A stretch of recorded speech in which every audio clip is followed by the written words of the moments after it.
radio for the masses. Headline edition, July 8, 1947. The Army Air Forces has announced that a flying disc has been found and is now in the possession of the Army. If the game is rigged, change the game. Game changer. I occasionally think how quickly our differences worldwide would vanish if we were facing an alien threat from outside this world. This is Fade to Black with your host, Jimmy Church, on the Game Changer Radio Network and KGRA, the Global Radio Alliance.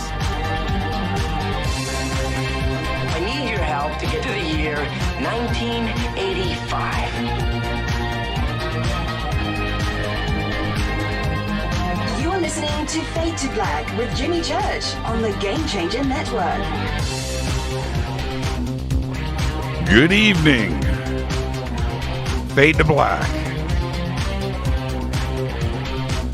Bespoke Radio for the masses.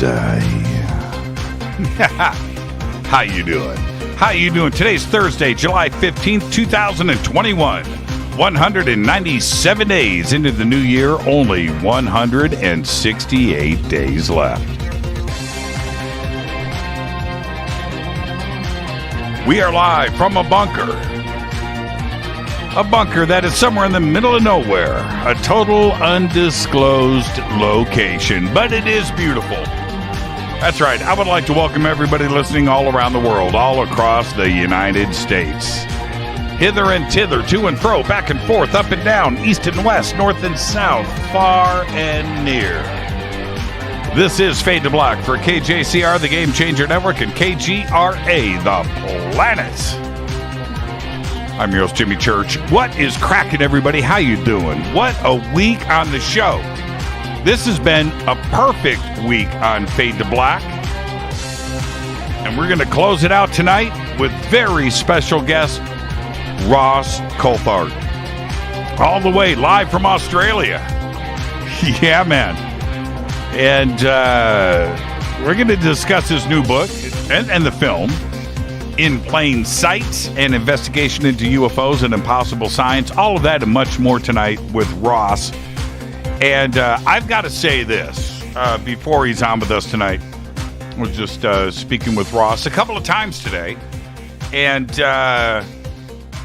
he's at a beautiful location. And he goes, Jimmy, I've got whales right behind me.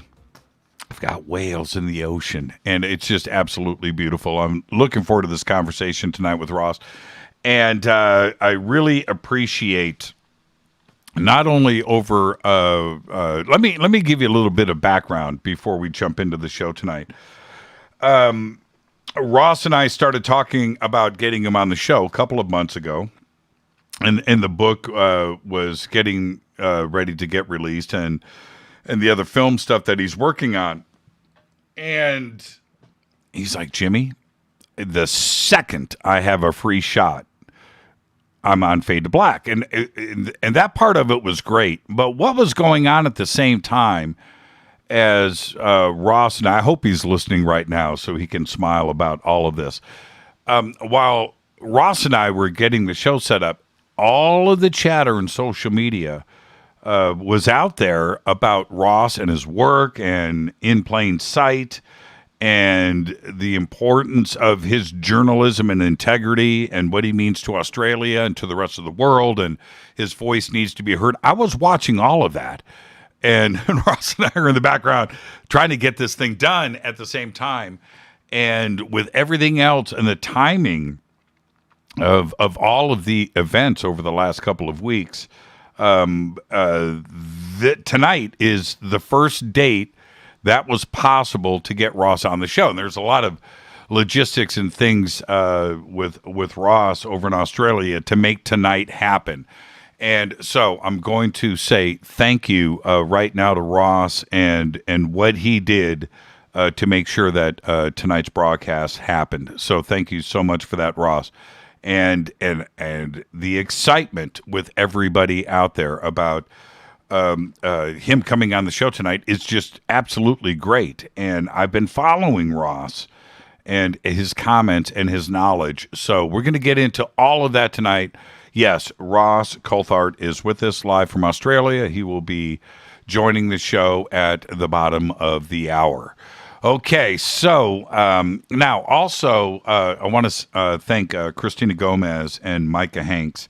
Right before the show tonight, Christina is doing her show, and it extended me. You know, it was just a weird thing. So she's on from 6 to 7 right before Fade to Black, and she said, "Come on the show, you know, join the show." I said, "Wow, what a busy day today." Yes, I will come in and step all over Micah Hanks. And so I did that right before Fade to Black tonight. So thank you, Christina. Thank you, Micah, for letting me jump in and also share the breaking news, which I will get to in just a bit, about the UAP Task Force report and the classified section of the report. I'll get to that in just a minute. But again, thank you to Christina and Micah. On top of all of that, I did another live stream today with Richard Dolan and Billy Carson. We got that out of the way. It's just been a busy, busy day. All of this leading up to what is happening this Saturday, which is on the 17th of July. This is our Forbidden Disclosure online conference that we are doing with Richard Dolan and Linda Moulton Howe and Lou Elizondo, Nick Pope, Billy Carson, and myself. And the tickets and everything are available. You can go, if you're watching on YouTube right now, you can click on the links in the video description box below. We have everything up around social media and, of course, over at jimmychurchradio.com. Right now, if you go and get your tickets, use the promo code DISCLOSURE at checkout. That's DISCLOSURE, all caps, and you will get an additional $10 off of the conference ticket prices for this Saturday. So we've got that going on, and I want to thank Billy for extending that discount to everybody. So the promo code, the coupon code is DISCLOSURE, all caps. But you're going to want to get in on this. This is a very important, I'm going to say it, a very historic live conference to have all of us together at one time, an 11-hour live all-day conference. And at the end of the night, we're going to get everybody together for a roundtable to further the discussion about disclosure. And with everything that is happening right now, we've got Ross on the show tonight. What a great week on the show we've had this week, all centered around disclosure. And it is going to really take off on Saturday. Now, the live stream starts at 10 a.m. in the morning, East Coast time. That's 7 a.m. On the West Coast. East Coast, it's 10 a.m. It's going to run all night to the evening. It's not going to end until, I think, 9 p.m. on the East Coast. I'm going to host all day long. I will be there in the morning. I'm going to be there at night and introducing everybody throughout the day. Now, this is the deal. The entire program is going to be available to everybody that purchases tickets for life. You're going to have your own code. And to further things, we're going to turn it into a TV series, right? So you're going to have a full season, and each 2-hour segment with everybody will be another episode. So you don't have to watch it all at one time. It'll be one episode, and you've got access to the season of this, which also includes, of course, the last episode, which will be the round table. How cool is that? So go and get your tickets, and get your tickets now, and I will see everybody this Saturday. You can follow me on Twitter at JChurchRadio. The sandbox, where all the chatter is going on with the Fadernauts, is hashtag F2B. Right there on Twitter. We've got the chat rooms open over on Spreaker, KGRA The Planet. Hello to everybody on YouTube, KGRA, Facebook, the Bunker Cam, every place that we are broadcasting video. good evening to everybody. You can also email throughout the show, jimmy@jimmychurchradio.com. Now, I've got some sad news that I woke up to today. We lost two great musicians over the last 24 hours. Guitarist Jeff LaBar and keyboardist Gary Corbett have both passed away. They both passed away on the same day. And I want to say rest in peace to Jeff and Gary. And the very strange thing about these two gentlemen and musicians, they both played in Cinderella. And crazy. Gary, of course, keyboardist, went on to a very long stint with Kiss as well. But they both played in Cinderella, and they both passed away yesterday. So rest in peace, Jeff and Gary. All right. Now, where am I? Let's see. Oh, there is a legal battle going on right now between the members of the Sex Pistols over the use of the group's songs in a drama series about their lives. And all of that began in London's High Court earlier today. The band's former guitarist, Steve Jones, and drummer Paul Cook are suing Johnny Lydon. That's right, known to the world as Johnny Rotten, for the use of the group's back catalog in this show. The 6-part series, it's called Pistol, which is being developed by Disney and directed by Danny Boyle, had reignited some of these long-standing feuds among the surviving members of the band, which formed all the way back in 1975, formally disbanded 3 years later. Can't we all just get along? You know, come on, just let this thing happen. Johnny Lydon, Johnny Rotten. You know what? Public Image Limited, Sex Pistols, some of the greatest stuff ever recorded. Huge fan. All right, where am I? Oh, dog pee. I want to talk about dog pee. That's right. Dog pee is being blamed for the mysterious sudden collapse of a traffic light pole in Japan. First installed at a set of crossroads in Suzuka back in 1997, the pole had been designed to remain in place for 50 years. However, just after 23 years of use, it was found snapped at the base. Now, so the police and detectives, CSI, they converge on this traffic pole, and they discovered that approximately 40 times the concentration of dog pee around the bottom of the post compared to other sets of traffic lights installed around the same time. The good news? Nobody was injured. Let's get the show cracking. Happy birthday to today, Forrest Whitaker. Forrest Whitaker is 60 years old, and I got to say, Fast Times at Ridgemont High, but he was also great in Arrival. Linda Ronstadt today is 75, incredible. Trevor Horn of the Buggles today is 72 years old. That's right, first video ever played on MTV, The Buggles, Video Killed the Radio Star. Also, 38 special guitarist Jeff Carlisi, great guitar player, today is 69. And guitar god Joe Satriani, Joe Satriani today is 65 years old. Our dead guy's birthday today. I need a moment of silence, please, for the one and only Ian Curtis. 1956 to 1980, died at the age of 23. Ian, of course, was the lead singer and lyricist of Joy Division. He recorded 2 albums with the group, Unknown Pleasures in 1979 and their breakout album Closer in 1980. I'm just going to say this, Love Will Tear Us Apart remains one of the greatest songs in music history.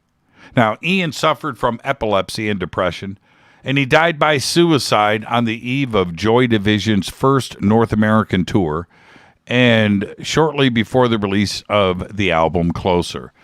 His death led to the band's dissolution and the subsequent formation of the band New Order. Wow. Happy birthday, Ian Curtis. On this day in history, 1965. It was a big day.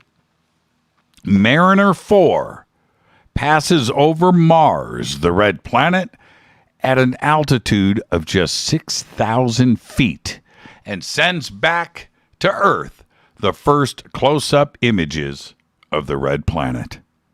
Yeah, this day, 1965. Fate or fact?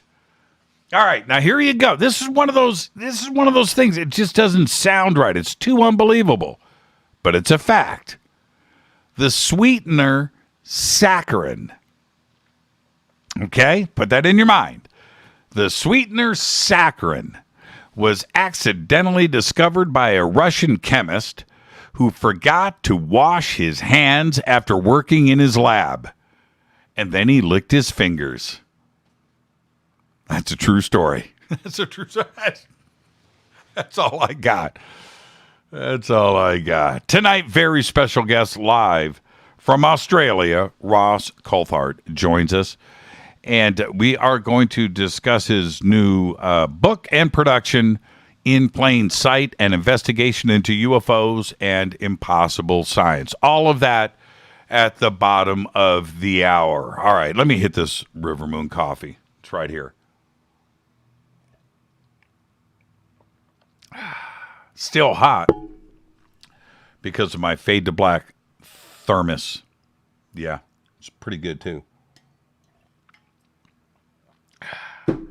RiverMoonWellness.com. Fade to Black blend. I think the promo code is F2B blend. 15% off of your order today. You can also go to our Amazon store. That's there. The Game Changer blend. All of our other products. All of our Black Moon products. Everything is available right there. All of the banners and stuff and links is over at jimmychurchradio.com. All right.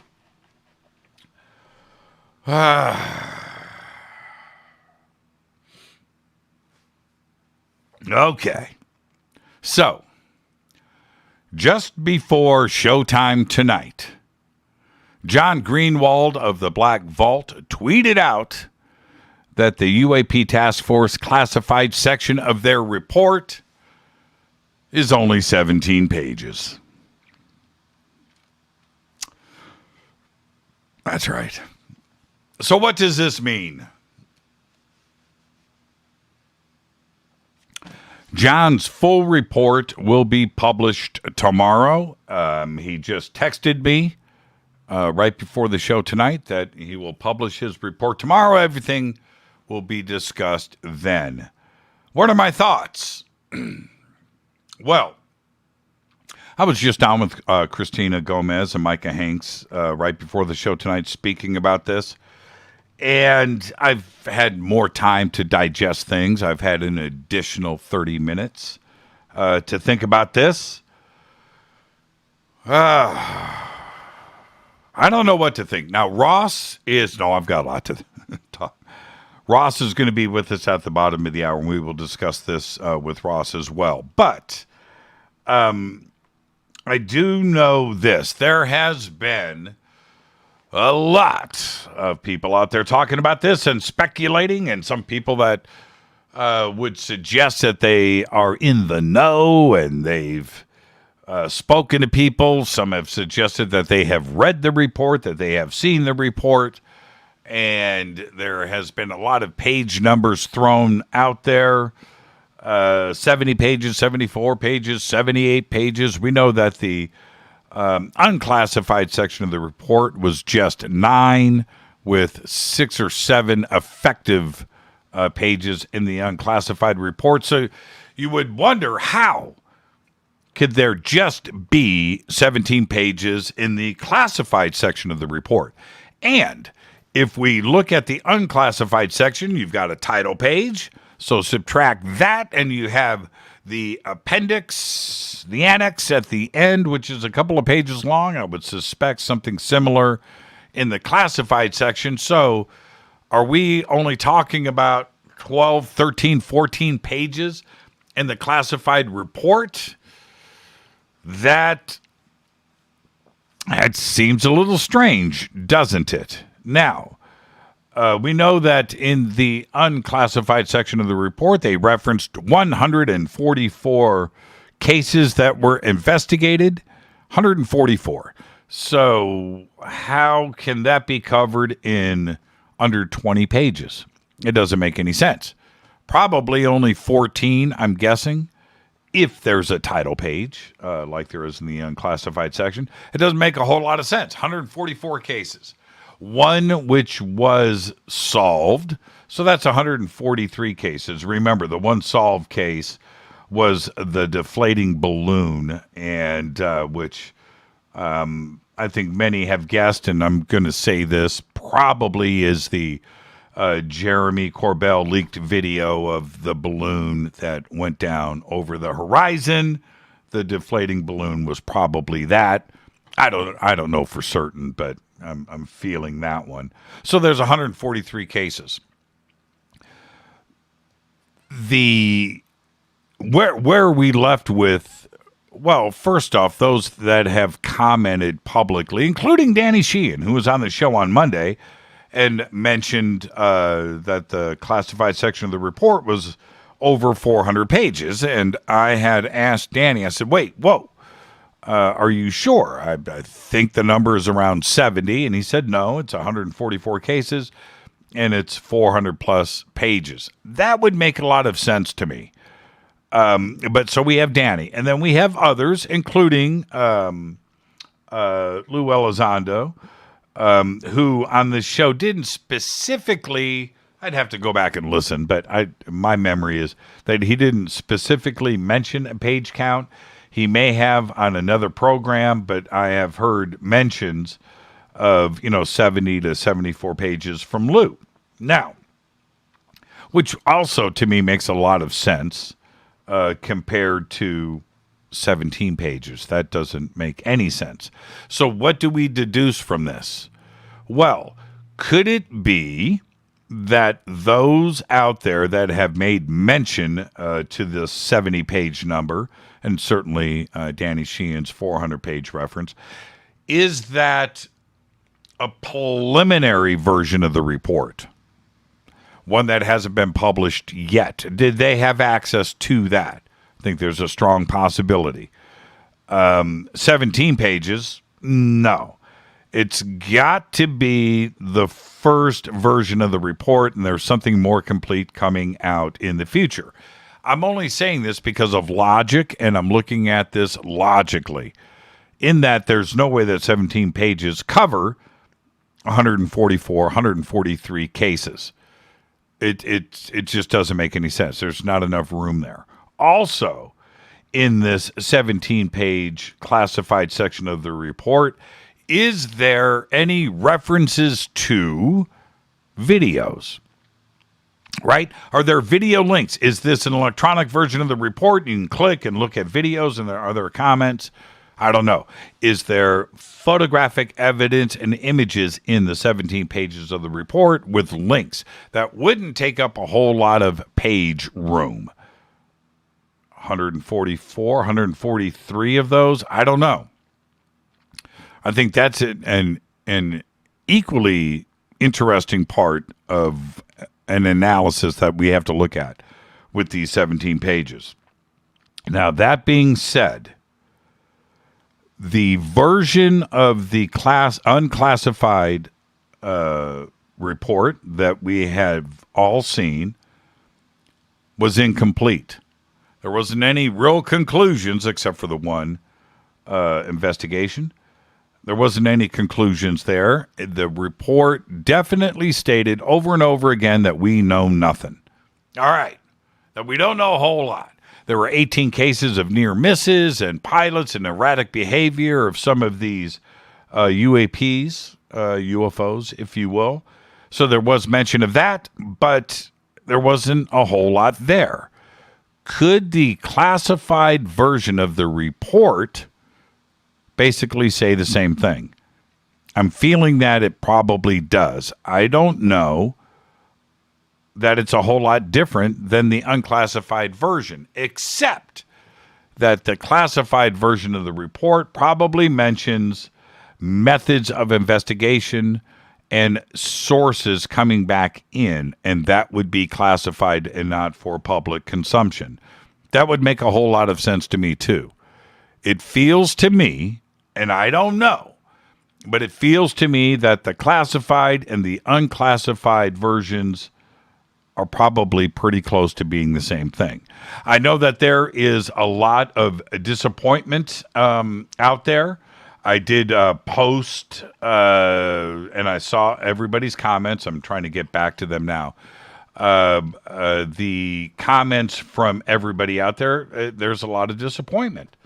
And I understand that because I have it too. I was hoping for a gnarly 400-page report, 700-page report, that we would eventually get the classified version of it with redactions, but we would see some effort.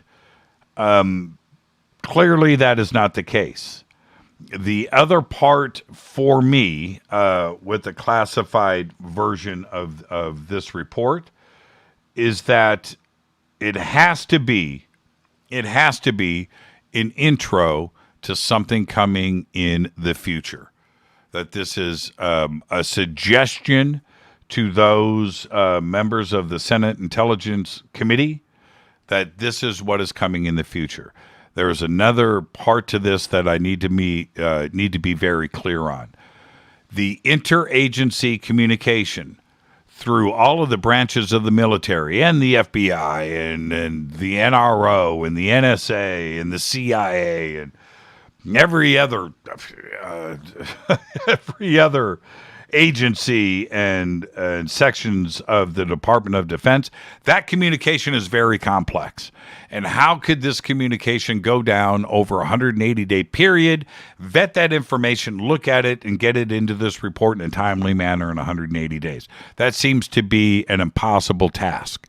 So, with that, and I'm not giving an excuse and I'm not giving a hall pass to the ODNI, I'm suggesting that if I was tasked with this, it would be nearly impossible to get all of the communication happening with all of these agencies and branches of the military. Hence, only a 17-page classified version of this report. We will see tomorrow with John Greenwald in the Black Vault when he publishes his information and what he has got.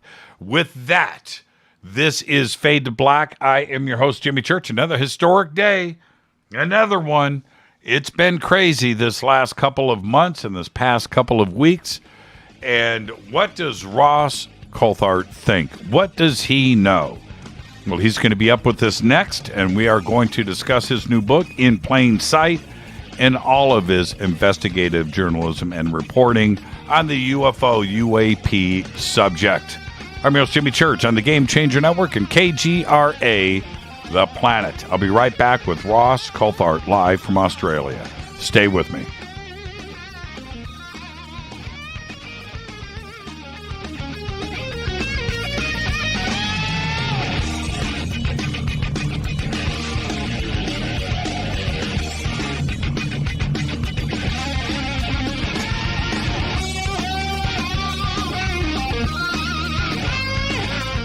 This is Nicole Church, daughter of you-know-who, and you're listening to Fade to Black on JimmyChurchRadio.com and the Game Changer Network. You're listening to Jimmy Church, Fade to Black. Fade to Black will now pause for alien identification. The station that talks the net. KGRA Radio. Introducing the Game Changer blend from Rivermoon Coffee that delivers a customized blend made specifically for the Fadernauts. If the game is rigged, change the game. It's a bolder cup with some bite. Game Changer is the coffee of choice for those that prefer an organic dark roast that is slightly lighter and milder, but it's still dark. With wild notes of pecans and chocolate with a rich, balanced, full-bodied cup that is roasted to perfection for a great coffee to start your day, as an after-dinner coffee or anywhere in between. Artisan, small batch roasted to perfection. USDA certified organic, all River Moon coffee is freshly roasted and packaged in the USA. Just go to rivermooncoffee.com or click on the banners over on our site and use the promo code F2BBLEND for 15% off of your order today. rivermooncoffee.com. This is the only way forward. This is Fade to Black. Make contact. KGRAradio.com. This is Jimmy Church of Fade to Black, and you can get our podcast for just $2 per month. All you have to do is click on the podcast banner over at jimmychurchradio.com. Hi, folks. It's troubling times, and fear is pushing emotions, which in turn pushes health the wrong direction. Do you ever get an ache because life is uneasy? Try Life Change Tea at getthetea.com. Life Change Tea works on your digestive tract, helping to move food through quicker and comfortably so your health is spot on. Life Change Tea may not help with world issues, but it will help with your digestive issues. A glass a day helps keep the intruders away. So, change your life today. Log on to getthetea.com. That's getthetea.com. If your health game is off, get on by ordering Life Change Tea. Getthetea.com. And while you're on our site, look around at the great non-GMO organic supplements. And if you're a sales shopper, go to our specials page and see what's for you. I've been drinking the tea for 12 years and I'm sure glad for its health benefits. Again, that's getthetea.com. Getthetea.com. The tea that makes you go. Fadernauts. When you think about the future of our country and where we're headed, do you wonder about the food supply? I do. Disruptions in the food supply chain could be disastrous, and they usually occur with little warning. That's why the smartest thing you can do today is to stockpile emergency food, water, and other essentials. I personally recommend My Patriot Supply. They're the nation's largest emergency preparedness company, serving millions of customers for more than a decade. In fact, they're the only source my family trusts for our preparedness plan. You should too. Right now, save 20% off a full 4-week supply of delicious meals that provide 2,000 calories a day. Saving 20% helps too, doesn't it? Especially now. So go to preparewithjimmy.com and get ready. That's preparewithjimmy.com. There's no time to lose. Do it now. 9 out of 10 geneticists agree. Fade to Black is not your father's radio show on the Game Changer Radio Network and KGRA, the planet. Hi, this is Rob Reiner from Anvil, and you're listening to JimmyChurchRadio.com. What's up? I'm Chris. What up? This is Kyle Massey, and you're listening to Jimmy Church Radio.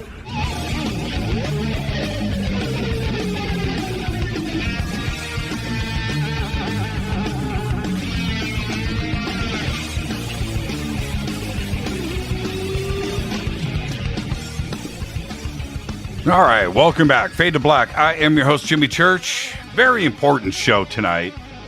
Ross Coulthart joins us live from Australia. We are going to be discussing his new book, In Plain Sight, an investigation into UFOs and impossible science. But there's a whole lot more going on right now, and I've really been looking forward to this show. Ross is, of course, an investigative journalist, most recently for Australian News and 60 Minutes on Channel 9. He has won 5 Mackley Journalism Awards, including the Gold Mackley, a Logie Award. A Logie Award. In 2002, Ross won the gold medal at the New York Film Festival for Best International Report. And in 2008, he uncovered one of the biggest ever medical scandals in Australia, the Butcher of Bega. Ross is also the co-author of 2 best-selling books, Dead Man Running and Above the Law, both exposés on organized crime and international outlaw motorcycle gangs, which means Ross is currently on the run. His latest book is In Plain Sight, an investigation into UFOs and impossible science, where he reveals a story largely ignored by mainstream media, but right there, right now, in front of our eyes. I'm going to get straight to it. I want to welcome live from Australia, Ross Coulthart. Ross, good evening, young man. How you doing? G'day, Jimmy. How are you, mate? I'm not doing as good as you looking at the background of where you are right now. But Ross, before we get started, you get the first-time guest disclaimer. You ready?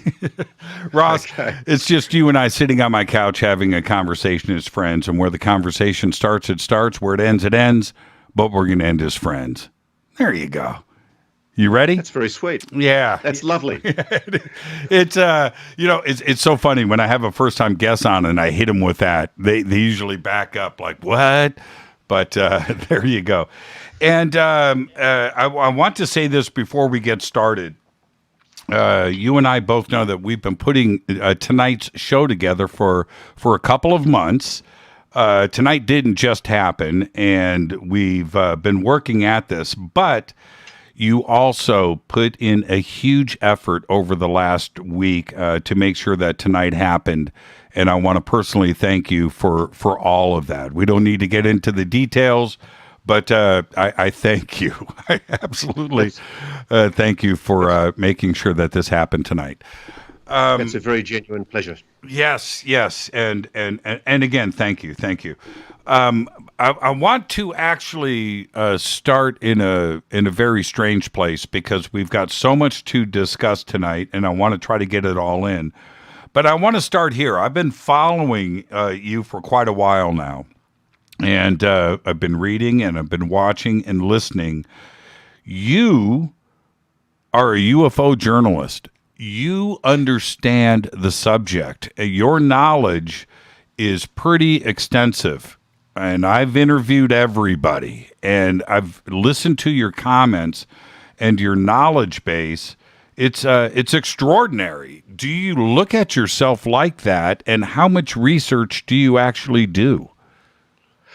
I have to say, Jimmy, for the last 2 years, I've done nothing else. All I've done is the subject of UAPs. About 2 years ago, I left 60 Minutes, and funnily enough, it was one of the stories I always wanted to do for 60 Minutes, but because of the stigma and ridicule attached to the subject, even though I was already in touch with Chris Mellon at the time, and Chris was keen to engage, around about 2015, 2016, I spoke to him, and I was really keen to get a story going on Australian television, which could be networked internationally, which looked at the UAP subject, because I had people in intelligence and defence, both in Australia and in the US, who were saying to me, listen, Ross, this is a legitimate story for an investigative journalist. And I'll freely admit, Jimmy, I came into it thinking this is bullshit. This is a rubbish story. I was very skeptical. Like most journalists, I had a taboo, a stigma that I attached to the subject of UAPs. But on the encouragement of a number of people, and after I did a bit of historical research, I came to realise this is an entirely legitimate area for a mainstream investigative journalist to dip their toe. And the more I got into it, the more I was astonished, because one of the things you look for as an investigative journalist is areas where you can reveal stuff that people don't yet know, where you can actually dig and find stuff out that isn't yet revealed. And I was amazed, because what I found was that because the mainstream media has essentially attached such a taboo, such a stigma, such a ridicule to the subject of UAPs for so long, it's stayed away from the subject. And I was pleasantly surprised that when I engaged with people both in the Australian Intelligence Services and Defence Force privately and spoke to them on a background basis, and then when I started engaging at their encouragement with people in the US Air Force, various three-letter agencies in the United States, I was given briefings. I'd take time out from when I was over there for 60 Minutes, and I'd sit down in Washington, D.C. with people who very kindly gave me their time, because we're a very close ally of America. And I found people were encouraging me to take a look at this subject. Rather than ridicule, which is what I expected, there was a willingness to engage. People were actually very, very keen to see me investigating this subject, and they gave me a few tips about people I should speak to. So I've been looking at it for 2 years, and I can see that I've got friends in mainstream journalism who are rushing to catch up with me because there's a growing interest now, I think, in the subject. It's become fashionable to start looking at the subject. But with the exception of people like Ralph Blumenthal, Leslie Kane, Brian Bender, and a few of the specialist shows like The Debrief, your show. I mean, it's been largely uncovered by mainstream media. It's been largely ignored. And I think that's beginning to change. I've told this story many times. I'm going to give the abridged version of it, which is this. When I was in school for journalism and broadcast, one of our instructors who worked for CNN, I said to him one day, Ross, I said, what would you do if you had a UFO story, right? And he goes, no. And I said, no, what would you do? Would you go to your news? He said, that's the kiss of death. That's the one thing you don't do as a professional journalist is cover UFO stories. And for you, you know, you are very much respected in Australia for doing investigative journalism, but now you're going to dip your toe into the one taboo of all of media that one doesn't do, right? Were you reticent at first? No, look, to be honest, Jimmy, I'm drawn to those kind of stories. I love a good yarn where people tell me that you're not meant to look at a subject. I'm drawn to it. One of the other subjects that people constantly say you're not allowed to look at is global warming science. There's a huge stigma about the media investigating scientific claims made about global warming. And I'm not a global warming skeptic by any means. I believe in anthropogenic global warming. But one thing that shocks me are the lies that have been told by established mainstream science using bogus mathematical models to support bogus bunkum claims about global warming. And it's really interesting because I've been yelled at. I've actually been screamed at on podiums in media when I've actually raised this as an issue. And I've had media say to me, you shouldn't touch that subject. You know, you can't say that sort of stuff. And I'm going, we're not advocates. One of the things I'm worried about when people describe me as a UFO journalist is I'm not an advocate necessarily for UFO transparency. What I am, though, is my job is to find out things that people don't know that should be known. And in the same way that with, say, for example, the taboo of global warming science, I'm fascinated with the taboo of UAPs, UFOs. Why? Why is there this stigma that's attached to this subject? And one of the things I did, one of the people in America that I spoke to from the CIA was a former very senior executive in the CIA. And they said to me, have a look at our history. Go into the CIA library and have a look at our history and you'll understand. And I did. And what amazed me was that there were reports that went right back to the 1950s and the 1960s where a decision was made in the CIA that it had to dampen down public interest in UFOs. The official reason was because there were too many reports that were muddying the waters for people trying to monitor for incursions by foreign aircraft into American airspace. But you can read between the lines and you can say that there was a very clear, transparent effort made by senior levels of the NSA, the CIA, the Air Force in particular, which I see as a key rogue in this whole affair, which have basically tried to shut down media scrutiny of the subject. And the strategy that they used was ridicule. They used stigma, and it worked really well. A lot of people think that in the media there are these men in black that walk into newsrooms and tell people like me as an editor of a newspaper or a chief of staff of a newspaper, you shall not run that story. You don't have to do that if you attach a ridicule to a subject. And so I can remember on the Sydney Morning Herald in around about 1989, 1990, I was on the desk, the news desk on a Sunday, and I was a very young chief of staff managing the desk, and people were calling us up with story ideas. And I remember a woman called in from Parramatta, which is a part of Western Sydney, and she said, I've just taken the most incredible photograph of a UFO. And in those days, it was film cameras, but she ended up sending me the photograph, and it was an amazingly clear photograph of what looked like a lenticular disc hovering over her house. It was quite absurd. And I remember excitedly going to the editor of the newspaper in the day and basically saying, "We've got a great story about a UFO." And he looked at me as if I was a piece of dog shit and basically said, "Why? Why would you do a story about UFOs, Roscoe? We don't do stories about UFOs." And I said, "Why?" And there has been this resistance in media for so long. I remember in various public affairs shows over the years that I've been part of. I've been in TV public affairs now in Australia for over 35 years. And the editors of different programs would kind of giggle nervously when I raised UAPs. But one of the breakthroughs for me was, purely by chance, as it happened, I was in London for one public affairs show and a story fell over, as they often do. I think it was a celebrity interview and we had nothing to do in London for a week or two. And my editor said to me, "Don't you have a yarn somewhere in England that you've been saying you want to do for years?" And I said, "Oh, you mean the Rendlesham UFO story?" And he went, yeah.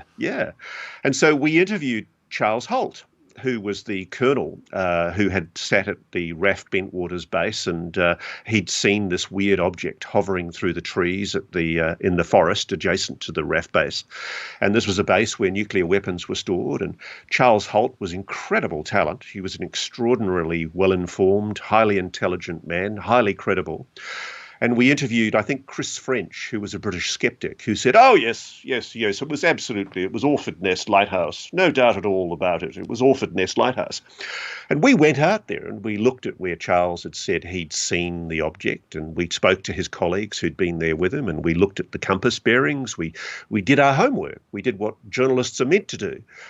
And we realised it couldn't be the bloody Orford Nest Lighthouse. And more importantly, the lighthouse didn't shine inland, it shone out to sea. It was an absurd notion that this skeptic had come up with. But he'd got away with pushing that line for 20 or 30 years, and he'd been using that to debunk the whole story of RAF Bentwaters UFO sightings for years. And then the more I dug, we ran a story in the end about the lenticular triangular UFOs that were seen over the UK and Europe in the late 80s, particularly over Belgium. And I remember I interviewed the Chief of Staff of the Belgium Air Force, Wilfred de Brouwer, who eventually went public in 2001 in the Disclosure Conference. That story, I mean, for me as a journo, it was a wake-up call because that story went nuts. It went absolutely nuts. The switchboard on Channel 7, the network where I ran the story, literally went into meltdown. They couldn't take or receive calls other than UFO calls for about a day. Thousands, tens of thousands of viewers were calling to tell us their stories. And it was like we'd unlocked this damn gates. And there's a great saying I really love called the wisdom of the crowd, which is that the punters, the public, know a lot more than we pompous jerks in the media know. And they'll tell us what they think are the yarns, what are the real stories.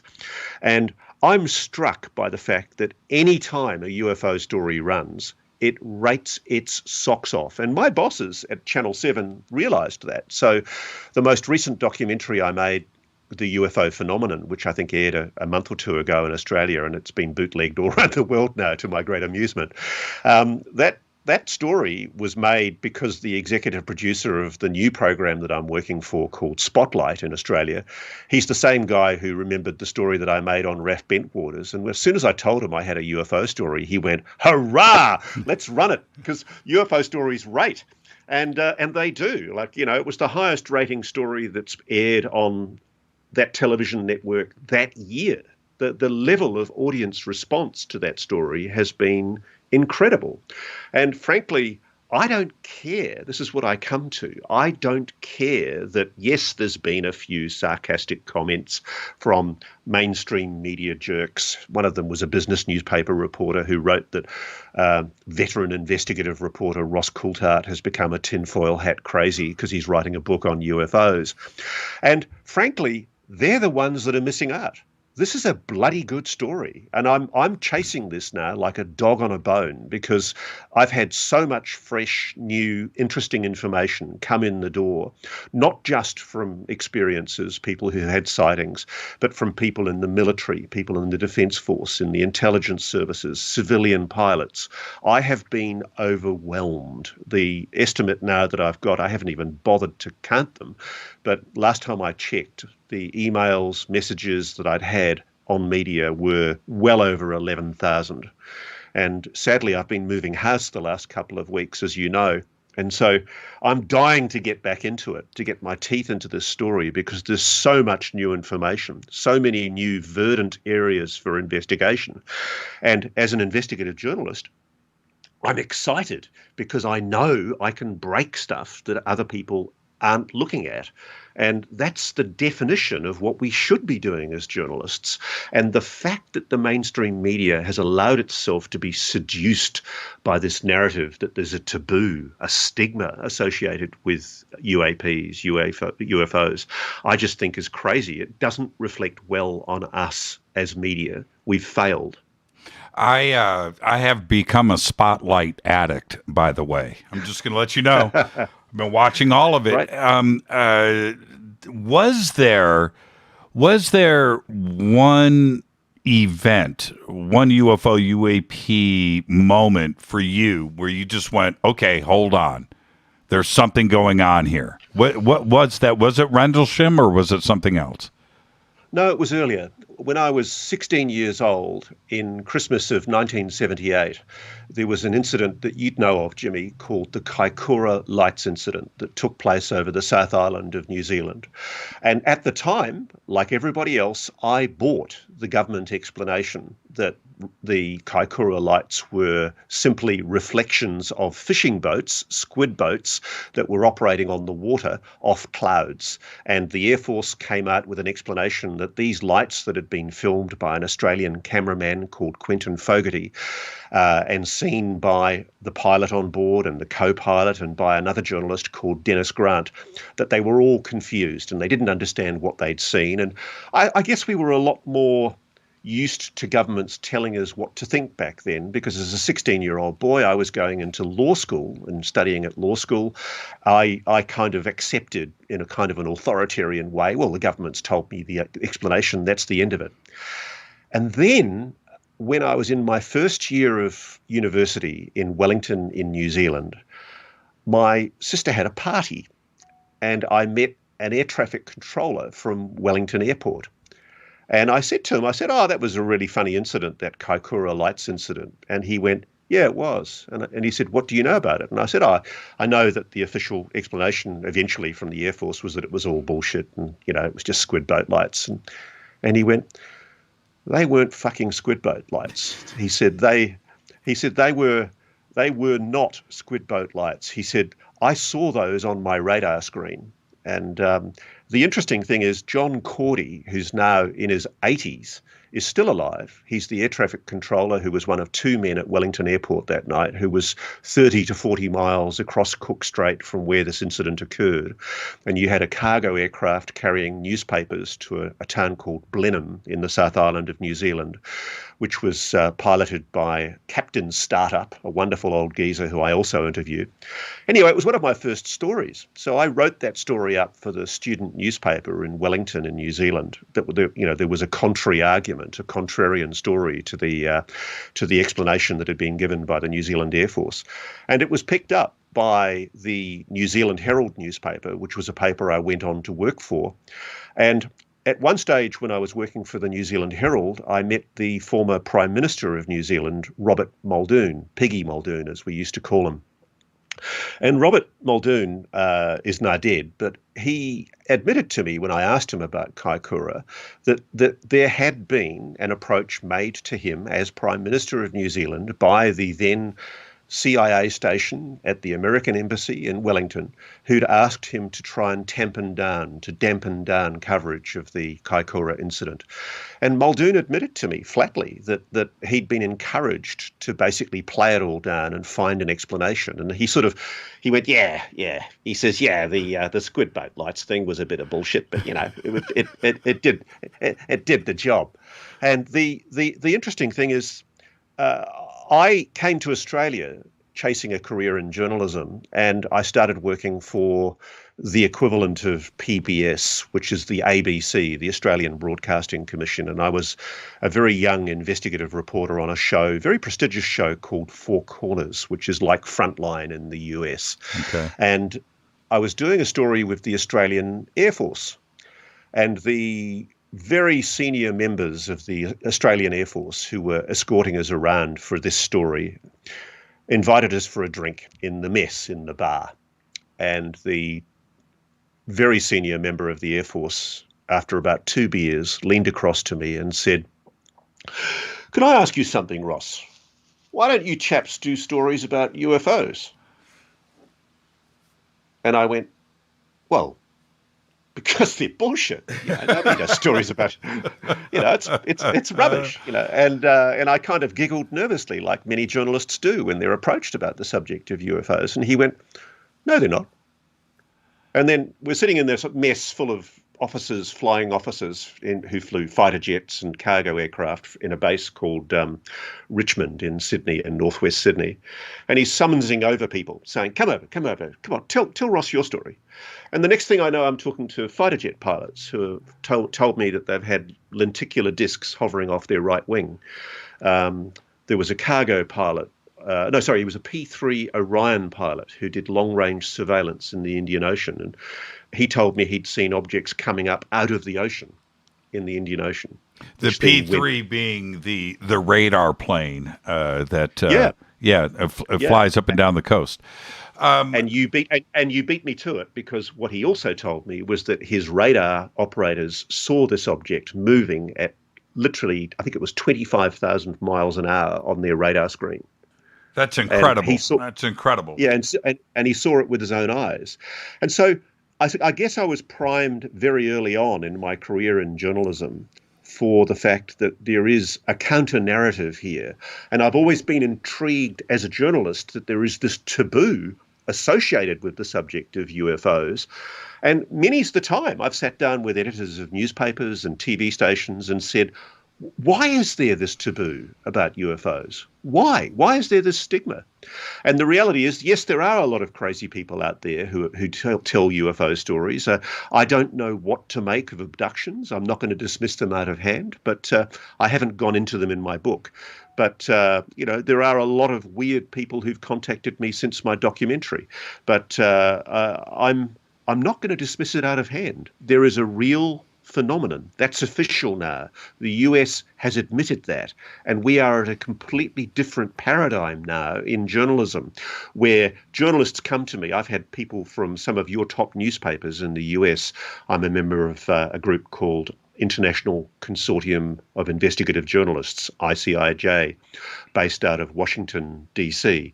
And it's a collaborative investigative journalists group that works all over the world. And some of the members of that organization are aware that I'm writing a book, and they've seen my documentary, and they're actually engaging with me in a very nervous way. There was a guy from Spain the other day who got in touch with me and said, "Are you aware of this sighting?" And they're dipping their toes into the water in the same way that I did way back in 1991 for Four Corners at the ABC, and more recently that I have done for Channel 7 in Australia. And I think people are starting to wake up to the fact that this is a legitimate story. And I don't think people realise there's not some dark, evil, malevolent force shutting us down, telling us not to run stories. I've never had that happen to me in journalism. But what there is a genuine fear of ridicule. There's a fear of stigma. There's a taboo. Well, now a few have dipped their toes in the water, and they came out of it unscathed, right? And so maybe there's a safe zone now. Let's take our first break. Our guest tonight, Ross Coulthart, live. I keep saying Coulthart. It's Coulthart. Coulthart. Coulthart. Yes. Hard T. This is Fade to Black. I'm your host, Jimmy Church. More with Ross after this short break. Stay with us. We'll be right back.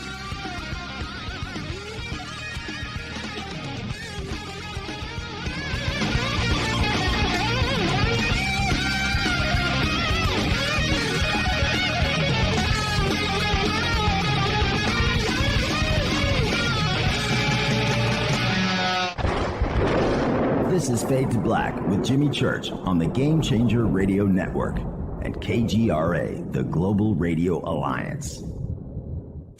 This is KGRA Digital Broadcasting Station, Salt Lake City, Utah, Van Buren, Arkansas. This is Billy Carson with ForbiddenKnowledge.tv. Forbidden Knowledge TV has just reached its 1-year anniversary. That's right. 1 year. And as a show of appreciation, we are giving all new subscribers a free 30-day trial of ForbiddenKnowledge.tv. That's 30 days to binge watch thousands of movies, documentaries, conferences, workshops, lectures, yoga classes, meditation courses, and so much more. So log on to ForbiddenKnowledge.tv from your computer or mobile device, or get the Forbidden Knowledge TV app on Apple TV, Roku, Amazon, iTunes, or Google Play today, and use coupon code 30daysfree. That's coupon code 30 days free on ForbiddenKnowledge.tv today. Because you never got that pony you always wanted. Damn it. Jimmy Church and Fade to Black on the Game Changer Network. KGRADB.com. Listen, I know, and you know, that you've always wanted your first crystal skull. Or maybe you're a collector just like me, but you just don't know where to go to find the real thing. Then I met Carolyn Ford over at EinsteinTheCrystalSkull.com. Carolyn is the guardian of Einstein, one of the most respected ancient crystal skulls in the world. All of her unique skulls have been imprinted sitting with Einstein in his sacred lodge and are carved from the finest gemstone and materials. Imprinting is the process of receiving the ancient wisdom from the master skull or master computer, Einstein, the ancient crystal skull. To see Carolyn's current collection of crystal skulls, just visit her store at EinsteinTheCrystalSkull.com or click on the banner over on our site. Don't forget to use the promo code Jimmy at checkout to receive 10% off of your order today. That's promo code Jimmy. Finding your first or next crystal skull is easy. Just visit EinsteinTheCrystalSkull.com. When you take the beans from Central America with dashes of Indonesian and African mixed in and then roast it to the dark side of Fade to Black, you create the ultimate brew of fringe. Introducing the Fade to Black blend from Rivermoon Coffee. Yes, Rivermoon's darkest customized roast was created for the love of Fade to Black. The alchemy of masterful roasting and smoking the beans is in every sip of this full-bodied, dark Java. I need my coffee dark, deep, with distinct bittersweet chocolate highlights, just like the bunker. Leaning further into the darkness of the roast is Fade to Black blend from Rivermoon Coffee. Just click on the banner at jimmychurchradio.com and use the promo code F2BBLEND for 15% off of your order today. Hello, I'm Katie and you're listening to my main man, Jimmy Church, on jimmychurchradio.com. Hi, this is Ray Hobbs here, repping the planet, and you're listening to my good friend, Jimmy Church, Fade to Black, on the Game Changer Network and the KGRA Digital Broadcast Station. This is Toby Kebbell. You're listening to JimmyChurchRadio.com. Don't hurt me, Jimmy. I'm only little. Hey, I'm Adrian Grenier. And this is Ari Gold. We're the Honey Brothers. We are of the Honey Brothers. Hey, I'm Adrian Grenier. And I'm Ari Gold. We're the Honey Brothers. And you're listening to Jimmy Church. The Revolution. This is Jimmy Church of Fade to Black, and you can become an official Fadernaut by just going to our membership section at jimmychurchradio.com. Hello, this is Serena Wright-Taylor from Conscious Life Expo, and you're listening to Fade to Black with Jimmy Church, who holds the Lucky Pony record for the best astrological chart since 1963. True story. This is Micah Hanks of the Gralien Report, and you're listening to Jimmy Church on Fade to Black, across the globe on the Game Changer Radio Network and the one and only KGRA Radio, The Planet.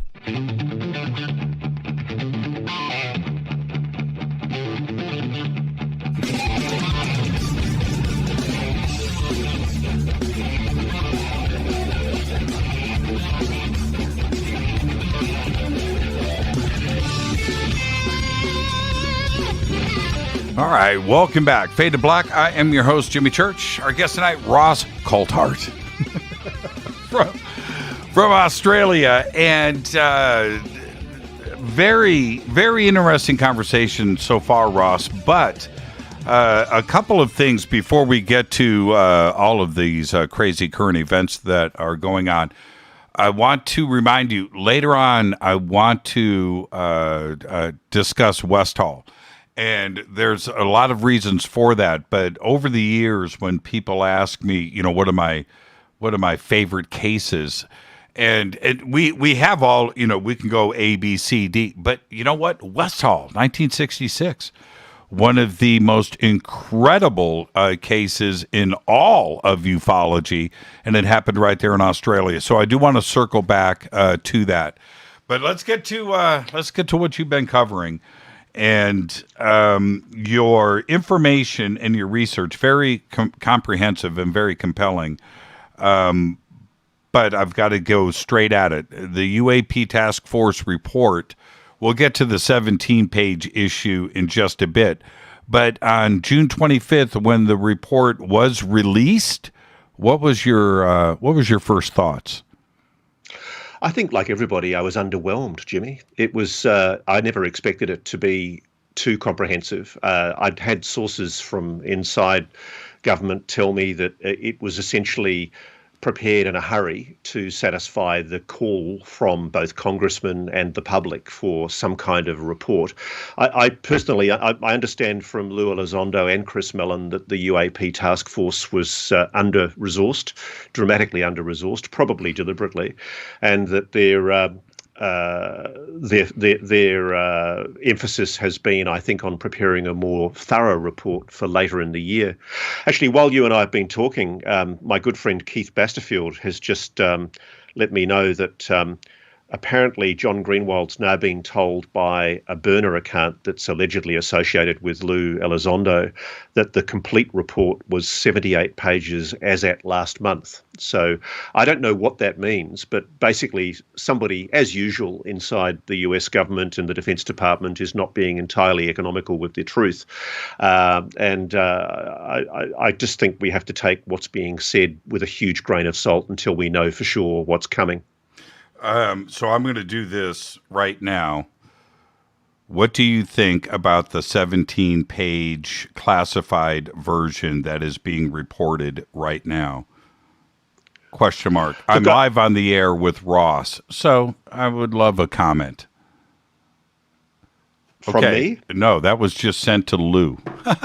Okay. Let's let that sit right there, and I will wait for his response. Well, yeah, and now, and again, directly, what did you make of the lack of an ET component to the public side of the report? Because we know the UFO community was chomping at the bit, and here it is. We're going to have disclosure on June 25th, and that wasn't there. Were you anticipating an ET component? No, not necessarily, because I'm not sure it is ET. I'm very much of the camp that Jacques Vallée has pushed for so many years, which is that the explanation for this phenomenon may not, in fact, be extraterrestrial. It may be intraterrestrial. terrestrial. It may be interdimensional. It could be, as has been postulated, humans from another time. Personally, I think that on the balance of probabilities, at least some of the phenomenon is extraterrestrial. But I think we have to wait for the evidence. What I can say with certainty, and it's funny, I had a conversation with a very senior journalist who writes in defence and security in the US just a few days ago, and he rang me and asked why I was giving this issue so much credibility. And I said, well, you've missed it. You've missed the whole point. The whole point is that the Pentagon in, I think it was either April or July last year, formally acknowledged that it cannot explain the phenomena which is described in the videos and tracked on the different sensor data of the Tic Tac, the gimbal and the Go Fast. And these nonsensical arguments with assumed skeptics online who go silly on social media talking about whether it's seagulls and things like that. My sources in government have told me that they've excluded mosaic explanation. Already looked at that issue. Of course they have. And the fact that we now have on the record the Pentagon, the most powerful military on the planet, is basically formally admitting it cannot explain a technology which is intelligently controlled, which is doing anomalous maneuvers and speeds far beyond known human science, not only in our atmosphere, but underwater and also in orbit. These are acknowledged phenomena. It's absurd. I just think we've got to stop getting hung up on whether or not some skeptic basically says, oh, it must be a reflection off a cockpit, or I'm sure some of the phenomena can be prosaically explained. But the reality is we are now in a completely new paradigm. And my sources inside defence in the US and also in Australia are somewhat bemused by the way that social media, Twitter, kind of consumes itself by basically defaulting back to, well, there must be a prosaic explanation, when we've gone beyond that point. We're now at the stage where what we can say with certainty is people such as Lou Elizondo, the former head of the government's UFO investigation program, people such as Christopher Mellon, the former Deputy Assistant Director of Defence, people like those people are saying this is not capable of prosaic explanation. It's not a technology that is known to be within the arsenals of either Russia or China, and it's certainly not a technology that either of them have been briefed into. That leaves you with a very narrow band of alternative explanations. In my mind, there is still a plausible possibility that deep within some section of private aerospace, there is a company that was entrusted with technology that the US Air Force offloaded from the public domain through the Department of Energy, maybe as far back as 1989 at the end of the Cold War. And maybe it all went black, as the so-called Admiral Wilson memo attests. Mm-hmm. Maybe somewhere in private aerospace, in a cave in Area 51, there's a couple of UFOs that are jacked up on blocks, and there are scientists scratching their heads trying to understand that technology. Maybe that's a possibility. Or maybe it is extraterrestrial. Or maybe, and this is the thing that really scares me most of all, maybe our, and I say our as in the United States, Australia, England, Canada, New Zealand, the Yakuza Five Eyes group, the thing that scares me the most as an ally inside that group is the notion that authoritarian regimes like China or Russia might get to that technology first. Because my sources are telling me, whether I want to believe it or not, they are telling me that there is a quiet Cold War going on for mastery of this technology, that there indeed, as has been reported in the New York Times, as has been said repeatedly by numerous officials, there is indeed recovered technology. Now, I don't know what that means when Lou talks about recovered exotic technology, especially not when he starts talking about vehicles or craft. That implies something very constructed, very intelligently designed. But other sources inside government have told me, one of them was a guy called Nat Kobitz, who was the former head of science and technology development for the US Navy. Nat admitted to me before he passed away from cancer over a year ago now that he was briefed as the director of essentially R&D in the US Navy. He was briefed into a UFO retrieval program. He was told that there were multiple recovered craft. Now, I said to him, "Did you see this stuff? Did you see these craft?" And he said no. But he did tell me subsequently that there was one incident that he was involved in where he was in charge of a company in private. He ran a private company, Nat Kobitz himself, which basically specialized in a type of welding called electron beam welding, which is a very specific, very highly specialized type of welding, which doesn't leave a bead like a lot of welds do, very indiscernible bead. And he was approached because of I suspect, his security status and his knowledge, R&D background in the US Navy. He was approached and asked by the US Air Force to come to Wright-Patterson Air Force Base, what we would, I guess colloquially these days, but it was once known as the Foreign Technology Division at Wright-Pat. Right. And he was invited to go to Wright-Pat and look at an object which he described as a bulkhead. And he says it was an extremely light, large piece of metal that felt feather light, and it was extremely strong. And he was able to look at it under an electron scanning microscope. And he was asked whether the joins that connected the two metals in that lump of metal were EB welding, electron beam welding. And he told them that it wasn't. And he told me that it was a type of metal technology that at the atomic level, structured at the atomic level, that he'd never seen before. And as a good, loyal, patriotic American citizen, he wouldn't tell me a huge amount more about what he knew, but it was quite clear to me from what he admitted to me over several months that he had been briefed into a retrieval program, that was his words, where multiple craft had been recovered. And he took the view that because it was compartmentalized security, he didn't have the right to know too much more about it, so he didn't ask too many questions. And so his one experience that he'd had was of being asked, because of his speciality in welding, to look at this particular bulkhead piece and see whether or not it was connected using the technology that he knew about. And as he said to me, it wasn't any technology that he knew of that existed on Earth. Now, the challenges have to be there, not only for the United States, but for a Russia or a China to try to figure out this technology. We don't have an exclusive in the United States on crashed or retrieval of anything. It's got to be a global phenomenon, right?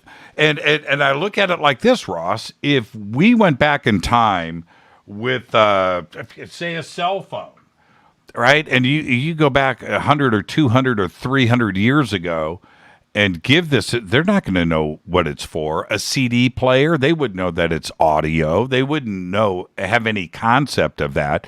You would need an instruction manual or somebody there to help you along with that, right? It's the same challenges that we would be set with today. Yeah, well, that's my understanding. I mean, I actually listen quite a lot to Dr. Eric Davis because I know a lot about the work that he's done in the past and the work that he's doing at the moment. And people I know in Australia and people I know in America have vouched for his bona fides, for his credibility.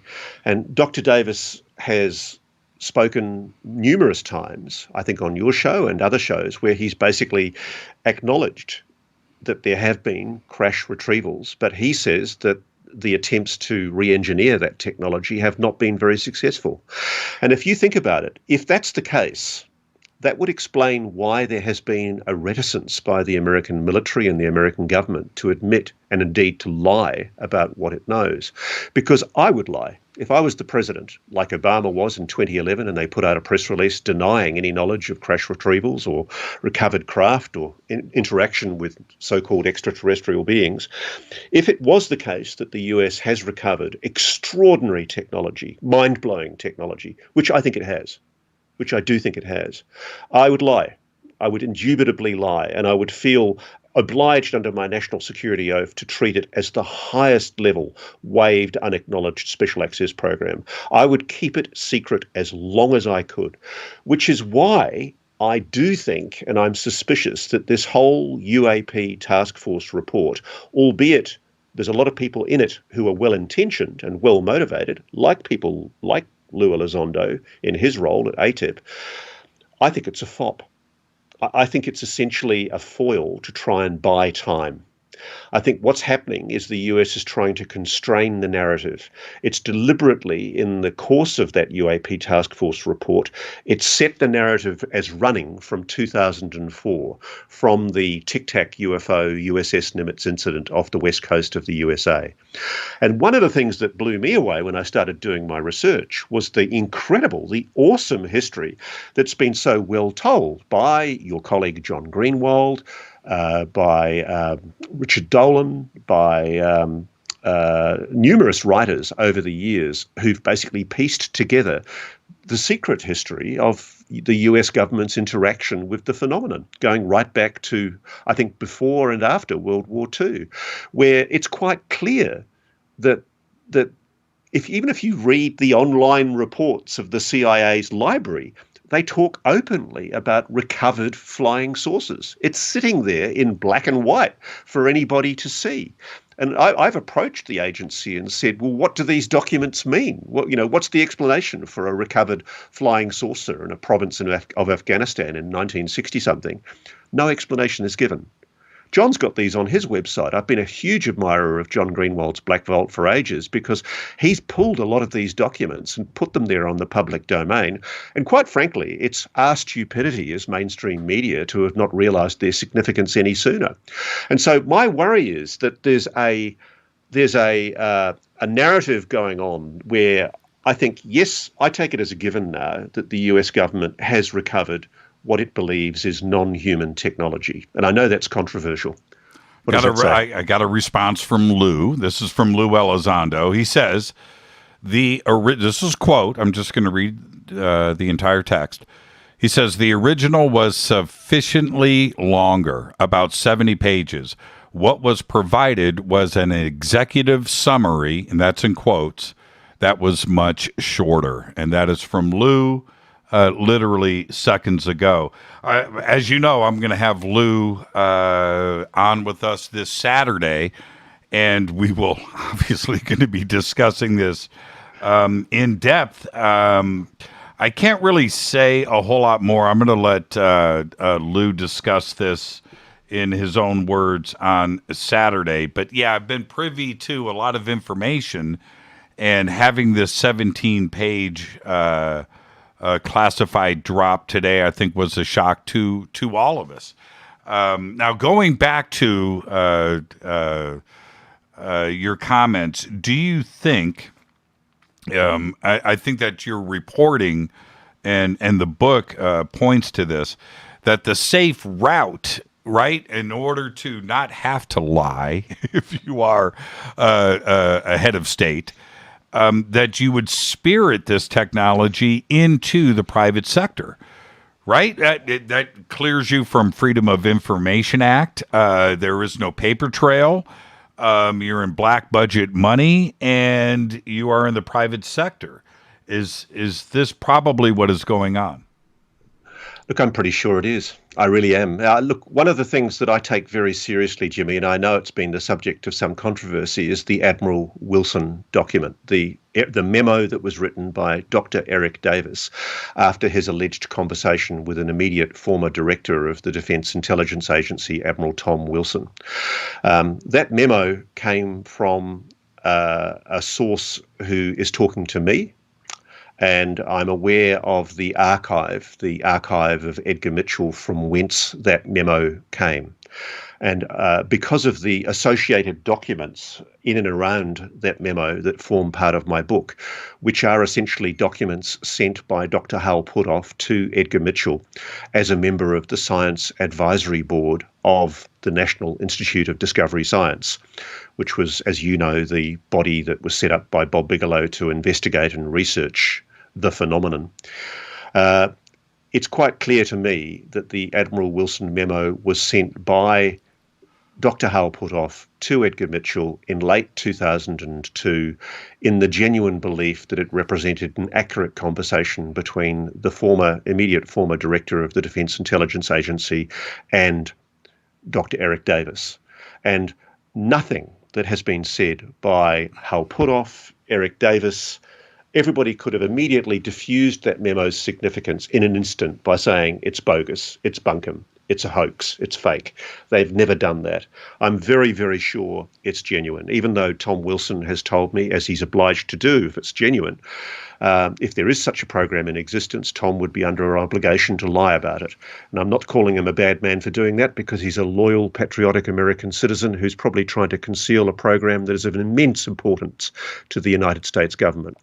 But I do believe that the Admiral Wilson memo demonstrates what plausibly has happened, which is that somewhere in private aerospace, I venture to suggest it's Lockheed Martin, there is material, if not intact craft, which are held by private hands, private aerospace, which were probably divested to private aerospace when the Department of Energy became subject to freedom of information laws when it became a government agency, I think in the 70s. Mm-hmm.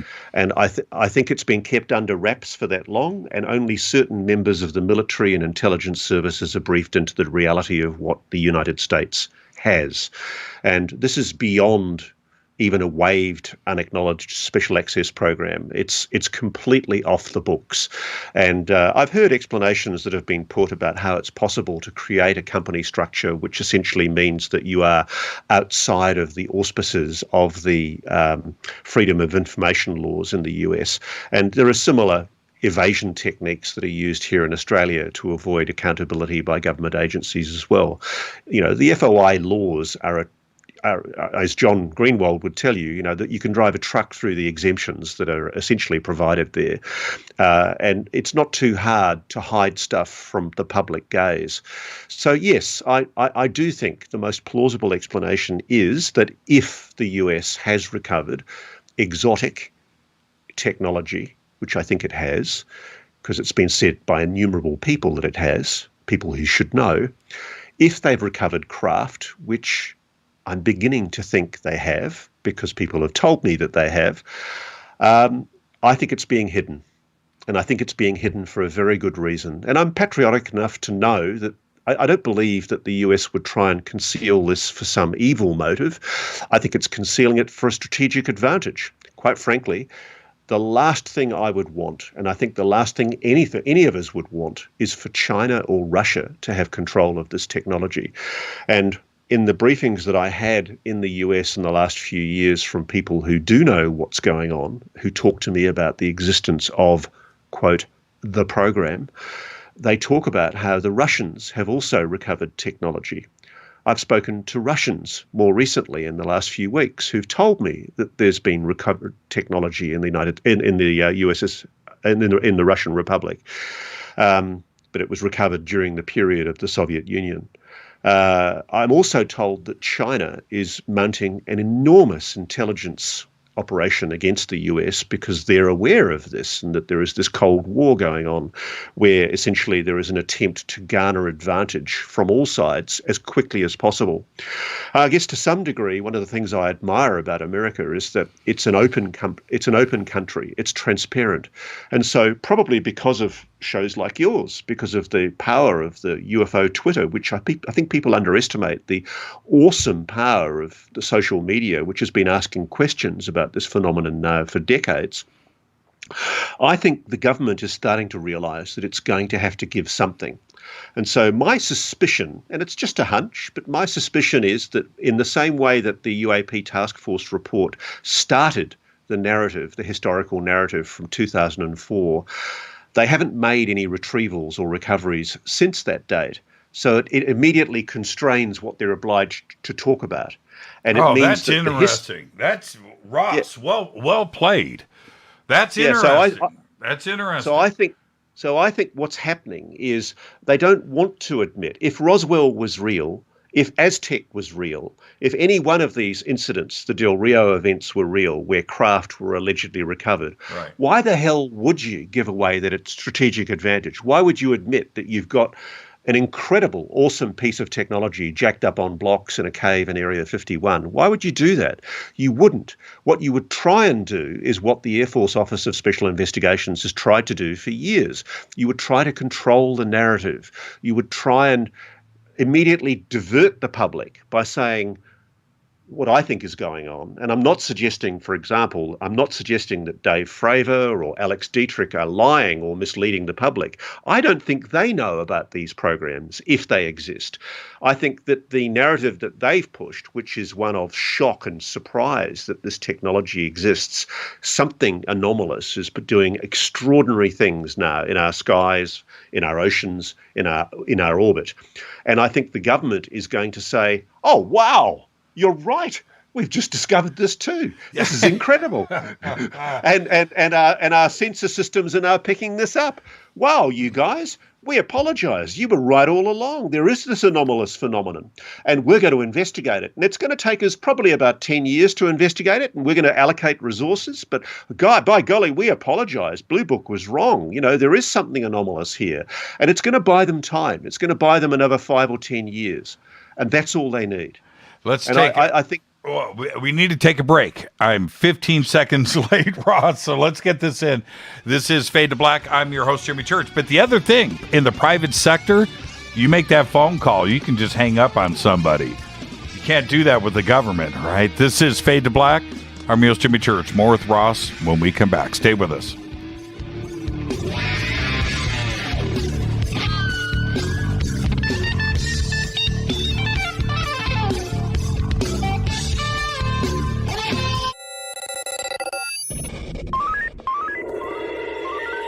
Way out here, we listen to Jimmy Church.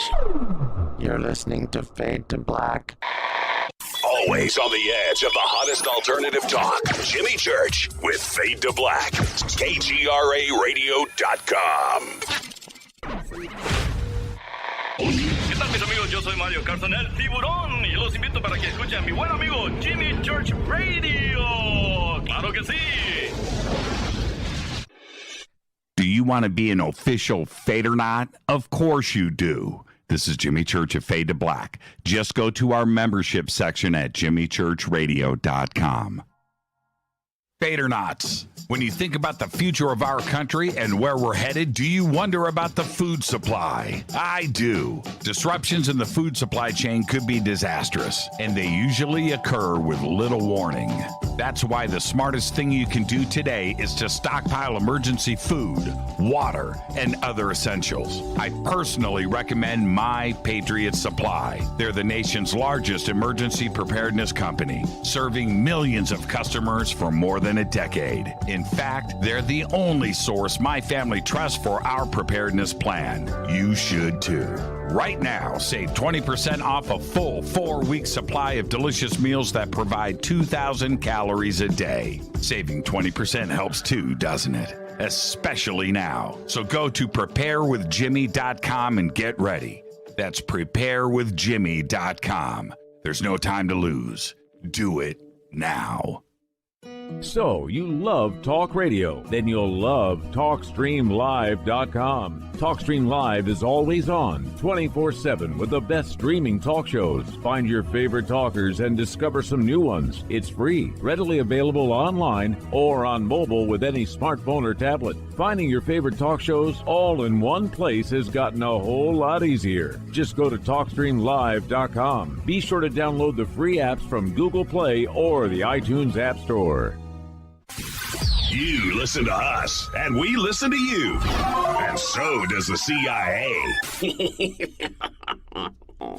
KGRARadio.com. You are listening to Fade to Black with Jimmy Church on the Game Changer Network. Oi, oi, I'm Rhys Evans. You're listening to Jimmy Church. This is Revolution. The revolution will not be televised. The revolution is on radio. Ciao.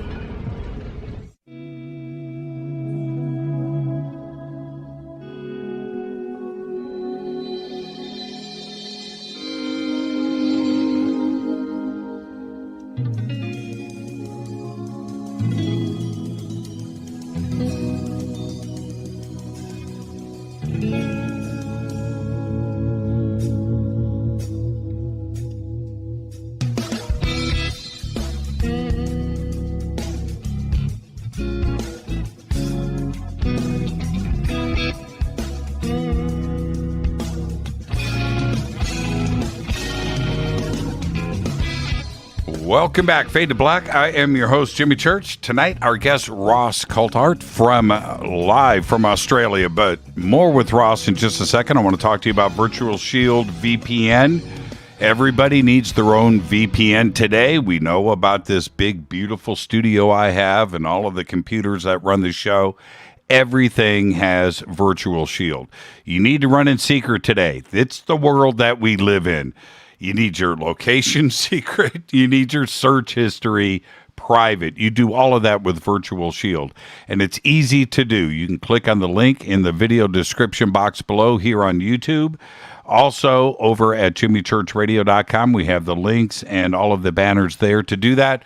You can also type in virtualshield.com/fade to black.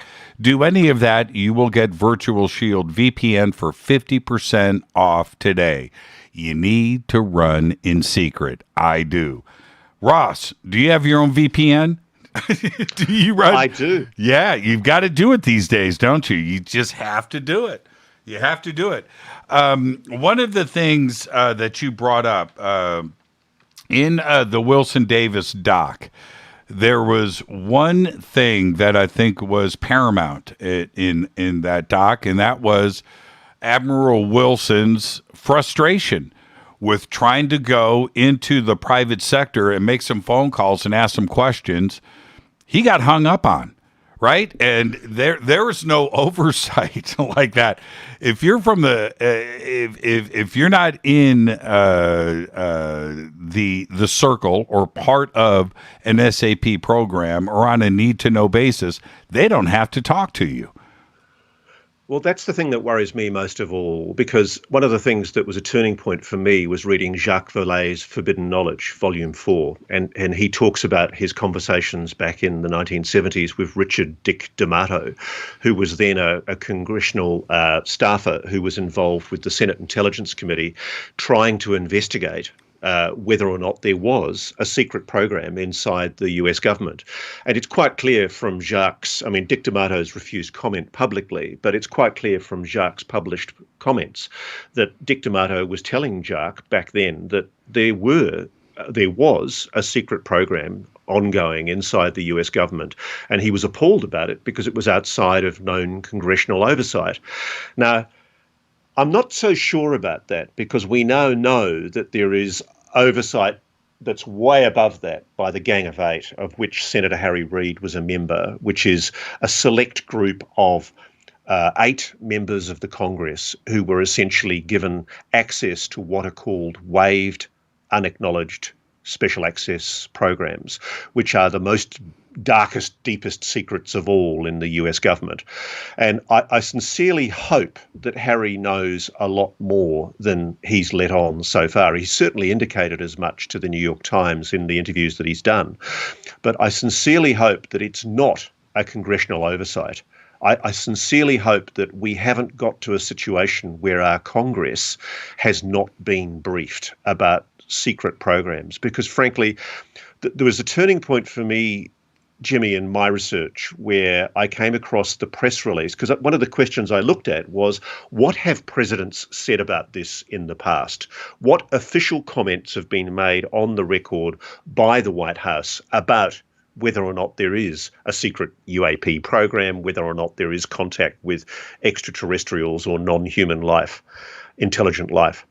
And the best comment that's ever been published was one by the Obama White House science advisor in 2011 that was put out on behalf of the White House, where they categorically denied that there was any ongoing UFO retrieval program, that there were recovered craft, that there were recovered alien bodies, that there was any contact at all with extraterrestrials. It was a flat denial. Now, that sits at odds with public comments from very eminent people in officialdom now in America. You know, you've got former CIA directors, you've got a former president, Obama, for heaven's sake. He's even gone on the record, admitted that there is an anomalous phenomena that is worthy of investigation. Somebody is not telling the truth. And what worries me is that, as Dick D'Amato found back in the 1970s, 1980s, it's being concealed. And one of the great things I warmly admire, I studied law, and one of the things I think that America has got sussed far better than English law, English jurisdictions under British Commonwealth parliamentary systems. You guys have got fantastic oversight committees. You know, you've got committees, you give them balls. They can basically find out what they want to know. That's why Chris Mellon's so interesting, by the way, because people know about his role in the Department of Defence, but they don't realise that he probably had an even higher clearance when he was working as the staffer associated with the Senate Intelligence Committee. Because when I met Chris, I told him how I'd been investigating the 1989 Belgian UFO wave, the weird triangular objects that were seen all over Germany and Belgium by literally tens of thousands of people, including the Belgian Air Force. And he laughed and he said to me, yeah, well, I was the congressional staffer at the time working for the Senate Intelligence Committee, and Senator Robert Byrd, who was a formidable senator, demanded to know, was there a secret plane? Was there this mysterious Aurora aircraft that everybody knew about mythically, which had been written about in different military aerospace journals? Did it exist? And Chris had the access. He literally could walk into Area 51 and kick the tires of any UFOs jacked up on blocks. And the interesting thing is that somebody with the access of a Christopher Mellon, interestingly enough, not so much when he was at the Department of Defense, but when he was a staffer working for the Senate Congressional Oversight Committee, even he couldn't find out about it. So if this exists, that's what worries me. And this is where your congressmen, this is why people should be writing to their congressmen and their congresswomen and demanding transparency. Because if it is the case that people like Chris Mellon have been lied to, people like Lou Elizondo have been lied to, people like Richard D'Amato have been lied to, and numerous presidents, that is a scandal, if it is the case. And it may very well be that if it is hidden in private aerospace, the view is taken by the military and the defence intelligence agencies that they don't have to reveal it, that whilst people may know of it privately, they're not under any obligation to disclose it. But if that's the case, if I was a president, I would immediately sack all those officials and court-martial them publicly on the steps of the Congress and demand their resignations on the spot. Because I think what's happening here is a decision was made by people primarily in the US Air Force. And I know it's the Air Force because it's the Air Force that has been obstructing the most recent efforts of the UAP task force, along with the CIA, to actually get to the bottom of this. They've point blank refused to cooperate with the UAP task force. I know that for a fact.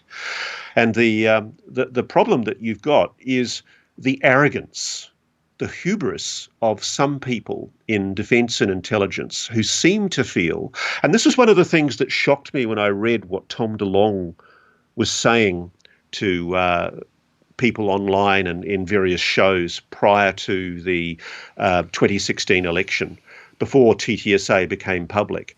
He was talking about how he was talking to people in the military who were telling him, that they knew what was going on, that they had greater power than the president, that they knew what was really happening. And the thing about it that really shocks me is the thing I admire most intensely about America is that America is the home of one of the most powerful democracies on the planet. And it scares the living daylights out of me that if there is a secret program operating in the US government, which people have told me there is, which is working on attempting to re-engineer craft, non-human craft. If that's the case, then there has been a scandalous cover-up of the most monumental proportions. Well, presidents and this, I'm sorry to interrupt you, but that is one of the problems that we do have, if it is a problem, in that the president is going to be there at most 8 years. But these programs have been going on for 50 years and are going to continue after the president leaves office, whoever that president may be. So why tell the president anything, right? The programs are going to continue, and we're going to have somebody else new in another 4 years. And so that's also a good thing. Right? In that you're not going to disclose something to a president after they leave office and they can run their mouth. Well, I guess I'm guessing you're devil's advocating there, Jimmy, because I would take the view that a president as the commander-in-chief of your military, of the most powerful military in the planet, has the right to know. They should be briefed. And it's interesting because reading between the lines of the way Obama reacted in a recent Q&A, reading between the lines of the hints that Donald Trump gave as president when he was interviewed by his son Don in the run-up to the election, it's quite clear that both of them are aware of information that is not in the public domain that has encouraged them to take, as Donald Trump says, the Roswell case seriously. That's very interesting, he said, and I'd love to tell you more about that, but maybe on another occasion. He never got the chance. Oh, I wish Donald Trump had talked. I really do. Yeah. I was expecting that, actually. I was waiting for the UFO tweet to come out from President Trump. But back to your point, I'm not being devil's advocate, but I am saying that in a secret access or a USAP situation, that they don't give a crap about who is the president. That program needs to be kept secret. And it's not going to get disclosed to a president or anybody else. Okay, but I'll follow on from that. If that's the case, if that is the attitude, and I do think that that is potentially what's happening here, if there are people in defence and intelligence and indeed in private aerospace who've taken it upon themselves to keep this secret as the gatekeepers of this secret, then they have arguably committed egregious moral crimes against the American public. And I think that the interesting thing is presidents have been lied to, because Jimmy Carter tried to find this out.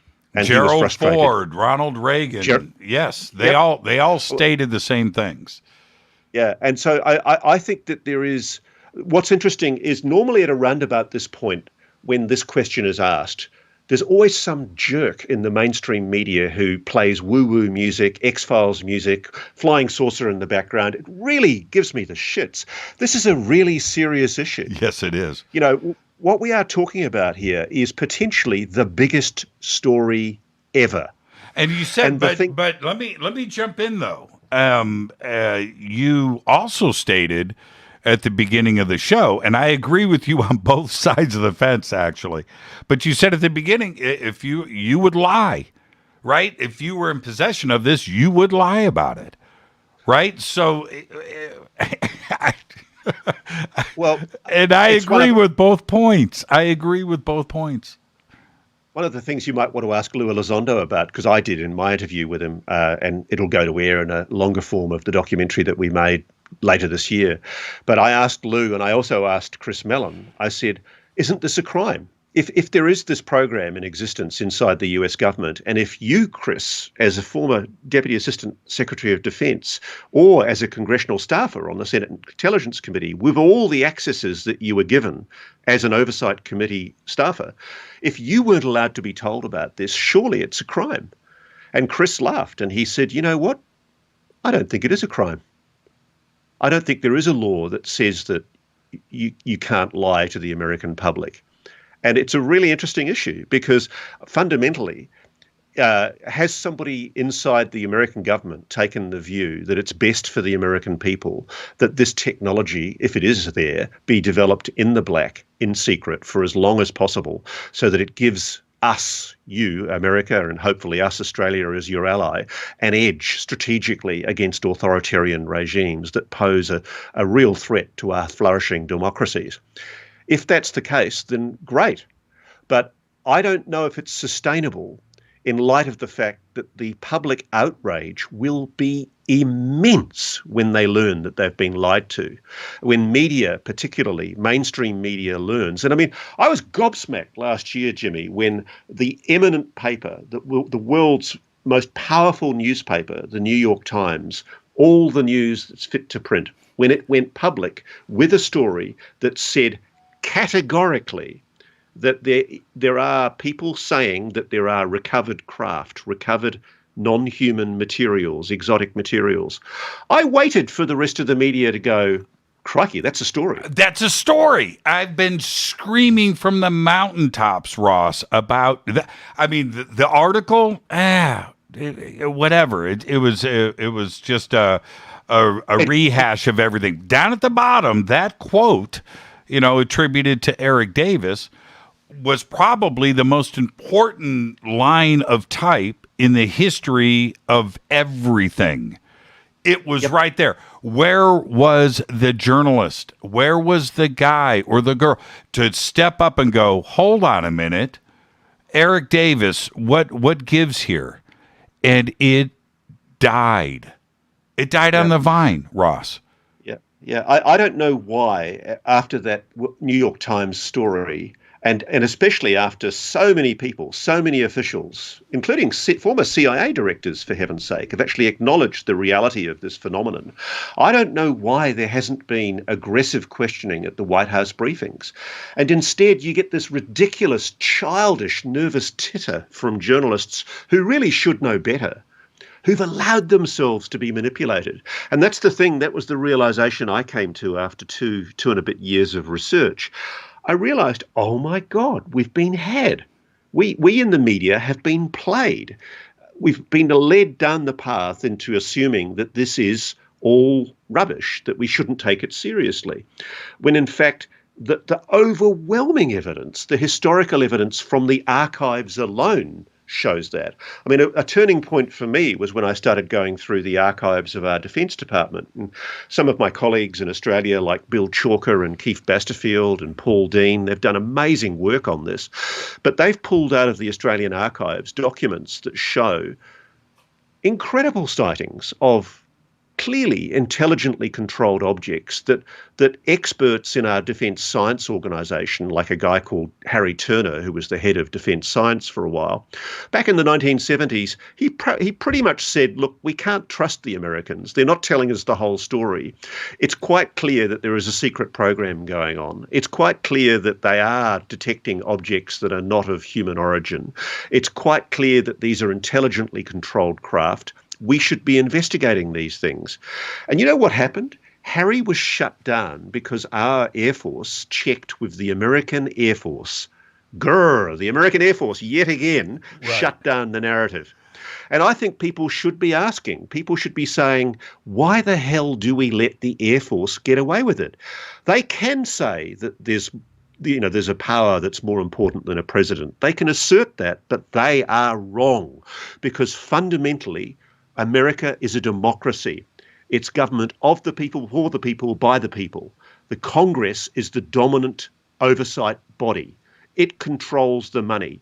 And if the Air Force has lied, if officials have lied, then let's hang them from a gatepost outside the front of Congress, tar and feather them and drag them round Washington with a Humvee and excoriate them for the lying bastards that they are. What are you really trying to say, Ross? But see, and here's the other part of this, which I think may be in large part what is going on. That as long as we fight about this or have the question about this and what technology we do and don't have keeps Russia and China on edge.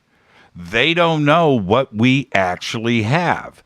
And with the UAP Task Force report, I think that was a pretty ingenious way of suggesting to Russia that we do have this technology in a roundabout way.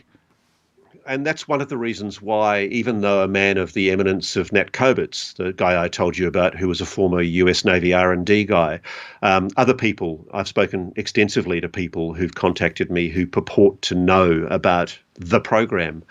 I'm still skeptical. I have to be, because it's always possible that what this is deliberate disinformation by your government, as you say, to try and convince its rivals, its strategic enemies, such as Russia, China, that it's far more powerful than it's letting on. And I notice Russia's doing the same. You know, they've been talking about these hypersonic missiles that they've developed in recent years. And they haven't really provided the hard evidence to show that they have the capabilities that they've boasted that they have. Just recently, there's been even more curious ads that have appeared for what sounds like a new single-seat fighter, a new MiG that's going to be released, I think by Sukhoi, actually. And the Russians have been hinting that it's a completely new type of aerospace technology. Every nation does this. Every nation plays. I mean, the best example of this was the lies that were told prior to the D-Day invasion in World War II that probably saved many, many lives because we let the Germans think that we were going to be landing on different points of the coastline rather than where we did land in Normandy. And I think lies have to be told in government occasionally.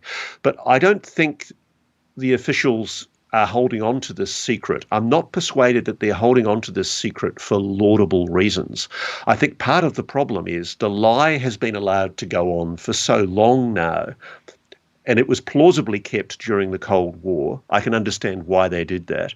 But now we're 30 years on plus from the end of the Cold War, nearly 50 years on from the end of the Cold War. And frankly, it's time the public knew the full story. And I know from my own sources that there is a much broader story there to be told. And I think what's happening is the UAP task force is the beginning of an attempt to try to do that. But, as I've said earlier, they're trying to control the narrative. They're trying to avoid talking about retrieved craft. They're trying to talk about technology that they're already secretly attempting to re-engineer. They're trying to suppress that narrative. And they're trying to essentially lead the public to the view that, oh my goodness, we've just discovered this phenomenon and we agree with you. It is real and we'd better start investigating it. And it's all about buying time while they work on what I think is happening, which is anti-gravity and alternative energy systems in the black. Do you think, in a couple of minutes that we have left before the break, do you think it's because this conversation is happening publicly because they know that the world can handle it, right? That maybe nobody's going to jump off of bridges and economies are going to collapse, and they need to get out in front of something that is not in their control? Well, as we can discuss in the next segment, Jimmy, I think potentially the explanation is that the United States has been experimenting with this technology and that it may indeed be on the point of unveiling it. And from the stuff I've seen in Australia, way up in Northwest Cape, one plausible explanation for the anomalous objects that were seen over a very, very remote US base in that part of Australia is that there has been secret testing of US technology in a part of the world where nobody really expected the locals to take any notice. Yeah, we're going to... the locals... go ahead, I'm sorry. No, the locals did take notice, and it's a very, very interesting story. Yeah, we're going to cover all of that when we come back. This is Fade to Black. I'm your host, Jimmy Church, live from Australia, Ross Coulthart. What a great conversation. Everybody just stay right there. This is Fade to Black and the Game Changer Network and KGRA, The Planet. Stay with us.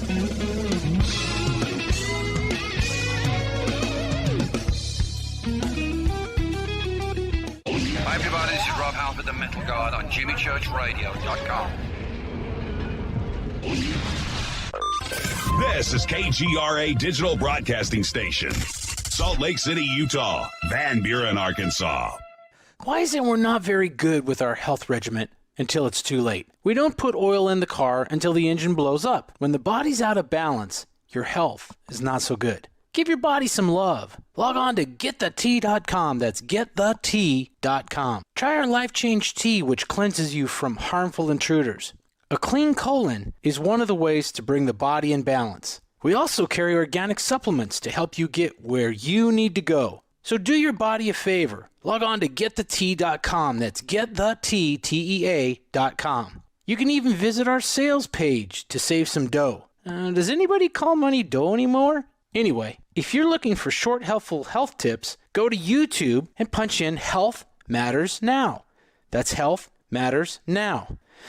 So, log on to GetTheT.com, shop, get balanced, then learn some cool tips at Health Matters Now. You'll be glad you did. That's GetTheT.com. Your contact for current news and trending topics. KGRARadio.com. This is Jimmy Church of Fade to Black, and I only drink Fade to Black blend coffee from River Moon. Just click on the River Moon Coffee banner at jimmychurchradio.com. Promo code F2B Blend. This is the only way forward. This is Fade to Black. Make contact. KGRAradio.com.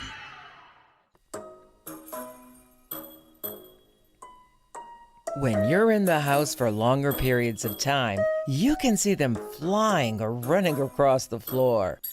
Ooh, yuck. They're unhealthy, gross, and disgusting. Bugs. I loathe bugs. We keep a clean home, but occasionally bugs show up. Well, I found something that is tougher than bugs. Orange Guard.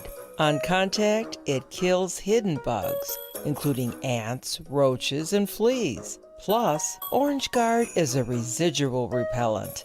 All of the ingredients of Orange Guard are on the FDA generally recognized as safe list. Orange Guard may be used around food, humans, and pets. It comes with a 30-day money-back guarantee.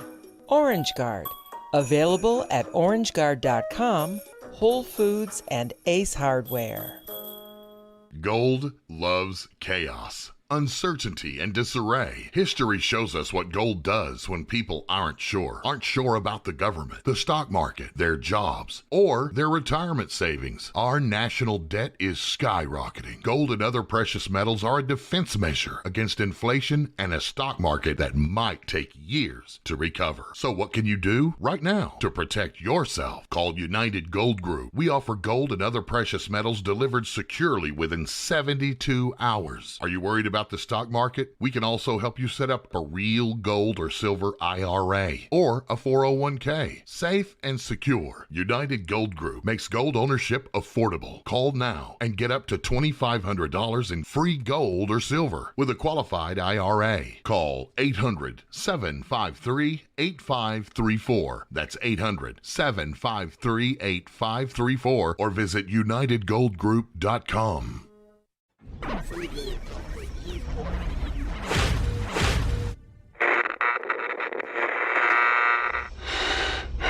You want to know a secret? I love ponies. I really love ponies. I'm serious. I couldn't stay sane without ponies to brush. Why fade to black? Because you never got that pony, damn it. This is Fade to Black with Jimmy Church on the Game Changer Radio Network and KGRA, the Global Radio Alliance.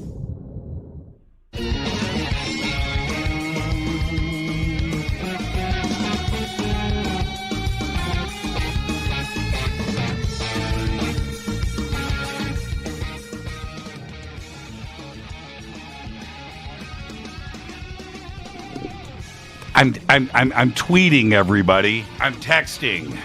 Excuse me, a little late. This is Fade to Black. I am your host, Jimmy Church. Our guest tonight, live from Australia, Ross Coulthart. Now, this is the deal, Ross. I've been following you very closely, and I've also studied this subject for so long, and I'm very aware of the importance of Australia. And as you started to reveal things and your thought process over the last couple of years, I was like, that's what I'm on about. Right there, Ross. Don't stop. If you are a strategic partner with a country, a continent, right? A continent like Australia that is populated on a couple of coasts, right? And you have this expanse of nothingness in the middle. You've got coastline that is remote on all sides of Australia. If you're going to need an area to test, to monitor, to build things, you're going to do it in Australia.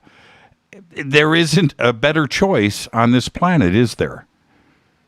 No, there's not. In fact, one of the most, in fact, probably the most important base outside of the continental USA for America is Pine Gap in the middle of Australia. It's an awesomely secure site just near Alice Springs, near Ayers Rock or Uluru, the big rock in the middle of Central Australia. And originally it was used to they had what are called the DSP satellites, the Defence Support Program satellites, were used to detect missile flares over countries like China, North Korea, Russia, and it was essentially an early warning of ballistic missiles being launched. Now let's pin that to the wall right there, because we're going to come back and do a deep dive into the DSP system. But continue. Sure. The DSPs were very, very important. They're kind of being overtaken by new technology now, but there was a lovely guy, he's since, I think, passed away, Jeff Richardson, who first twigged me to the incredible significance of Pine Gap. He actually told me it was the most important base for the US outside of the US. And I've been privileged as a journalist to be taken into some defence facilities in Australia, and there's a site that I've been to where literally I'm in a suburban part of Australia and I'm looking at a screen and I'm looking at a drone feed from Afghanistan. And it made me realise we are patched into America with incredible satellite connections and fibre optic links like I never realised as a journalist, rightly or wrongly, and we've followed you into almost every war since World War I. And we've been a staunch ally. And I think if you were going to test technology, here's my theory. I stumbled across a story with the help of my friend Keith Basterfield in Australia. He put me onto a story about a place called Northwest Cape, which is the Harold E. Holt Naval Communications Station. And everybody had got focused on Pine Gap. But here, way, way up in the far northwest of northwestern Australia, on literally the edge of the outback, is this American base that was built in 1966. And it was American until 1991, when eventually the Labor Hawke government of Prime Minister Bob Hawke reverted it back to Australian control. But it still operates.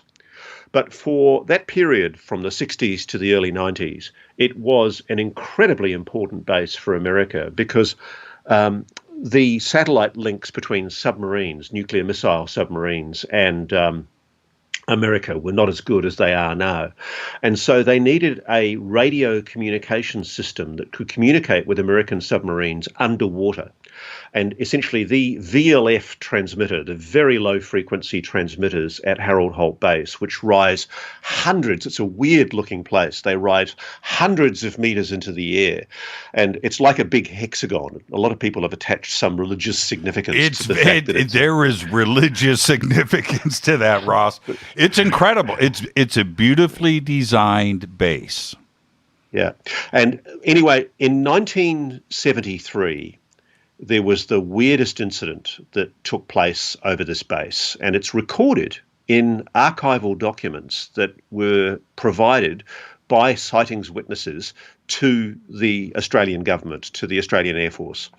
And those sightings show that within hours of Henry Kissinger, the then US Secretary of State in the Nixon White House, he gave the order to go from DEFCON 4, which is just normal peacetime defense condition, to go to DEFCON 3. Because the Russians looked like they might go into the Middle East. They might send their troops into Syria to support the Syrians and end up in a war against Israel. And it was a really close-run thing, quite a terrifying moment in world history where we came closer to nuclear war than everybody cares to admit. And Henry Kissinger himself has nominated this as one of the hairiest moments of his career. But he gave the order to go to DEFCON 3, which is the highest peacetime defence condition. And it meant, for example, that B-52s were scrambled to get ready on Guam, which is near Australia. It meant that the 82nd Airborne was put on alert to be deployed. It was essentially the beginning of a wind-up for World War III. Within hours of that alert being issued in the Nixon White House at 11:30 at night, way, way over on the other side of the world at the Harold Holt Naval Communications Station, it was just coming up to dusk. And the American Deputy Base Commander, Lieutenant Commander Moyer or Meyer, looked up as he was walking along and saw a spherical object hovering either over or just adjacent to the base. And it was weird because it wasn't a cloud, it wasn't a formation of birds, it was clearly a solid object, and he was clearly freaked out by it because I think in his notes that he provided in his sightings report, he described it as something he'd never seen before. And there was a fireman called Bill Lynn who saw the same thing, and he drew it. And what he drew was essentially a kind of fat flying saucer with a kind of a rim on it, with a ball, a charcoal-coloured spherical ball in the middle of it. And that's the beginning of what are a series of sightings reports in the Australian archives, which show really weird stuff happening over this part of Australia. It looks as though some kind of advanced technology has been taking an extremely close interest in Northwest Cape. And it's a very interesting area now because not only is there still, because I should explain, the reason why Northwest Cape is so sensitive was kept secret for many, many years, but it is from that base that in the event of World War III, the President's orders to launch nuclear missiles would be sent to submarines in the Indian Ocean. And essentially the VLF signal would be a very short message saying, come closer to the surface. And then when they came closer to the surface and deployed their communications beacons, they would then be sent the codes to launch their missiles. All out war. It was that blooming close, Jimmy. That was what was happening. And that was the key role that this Australian base played.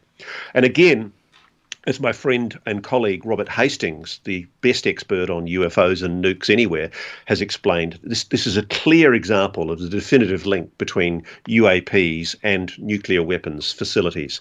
This facility was clearly used for the purpose of targeting nuclear weapons, something that was kept secret from Australians for quite a few years.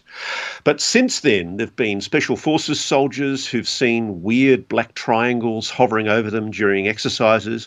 On another occasion, at the Royal Australian Air Force Base, Learmont, which is the main public aerodrome there.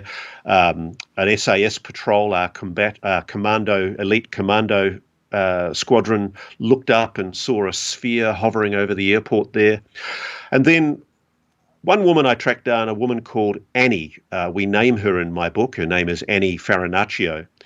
She's a local woman of some repute. She's basically worked on the parole board over there. So she's been a very senior government official, trusted with responsibilities and trusted as a respected member of the community.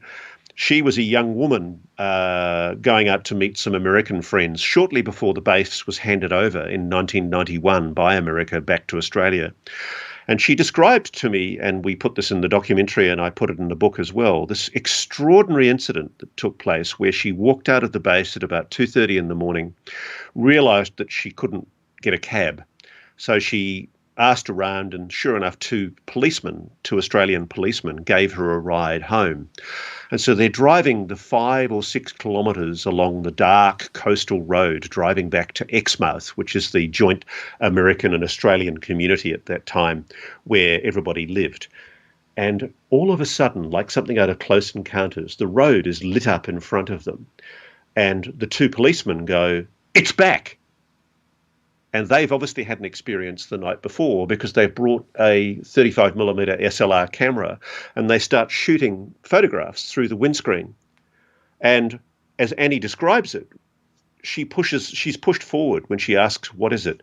And she looks up and it's this massive black triangle with lights running down its spine and lights in each corner, which is hovering right over them. And she said it's clearly intelligently controlled because as she's watching, she screams when it does this.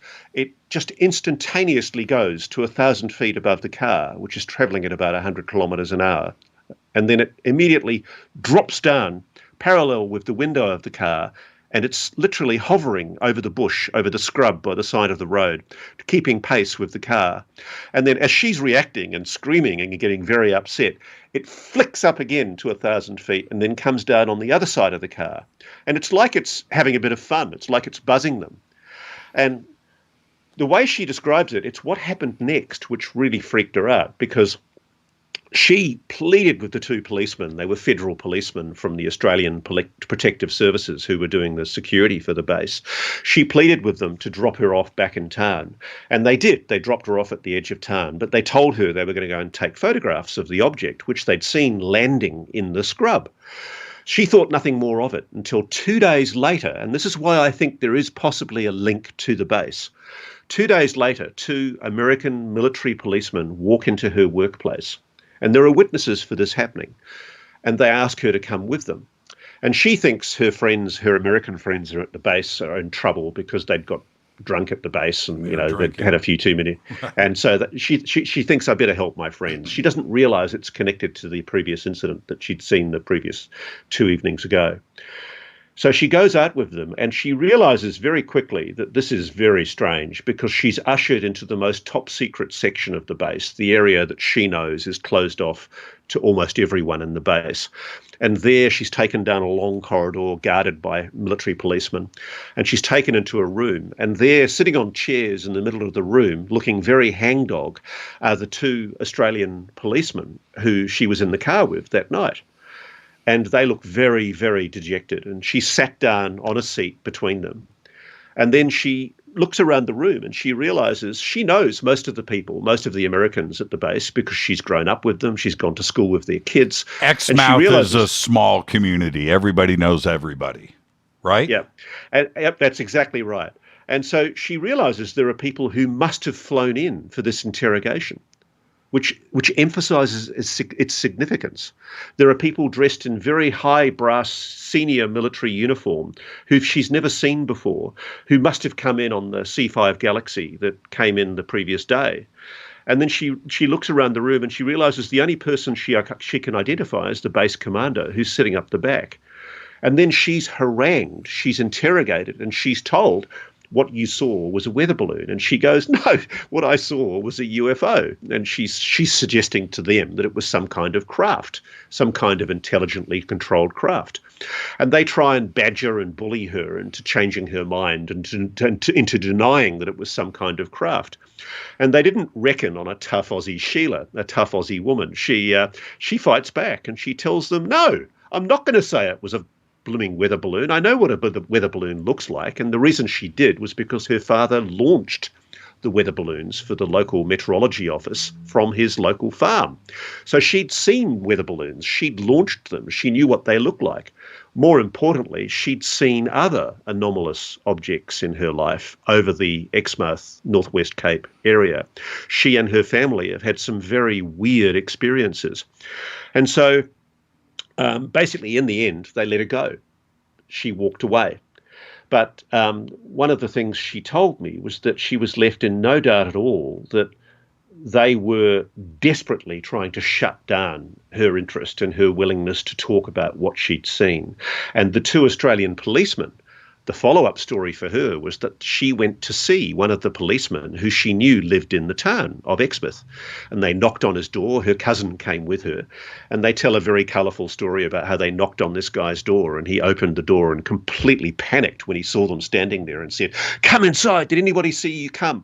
And then he basically tells them that he and his federal police colleague photographed the object on the ground and got excellent photographs with their camera. But incredibly, they'd used the photographic developing machine at the PX, at the shop on the base, which gave super cheap photographs to everybody. And then they'd walked around the base for an hour or so showing people these photographs. Within that period of time, they obviously came to the attention of the security people and they were arrested.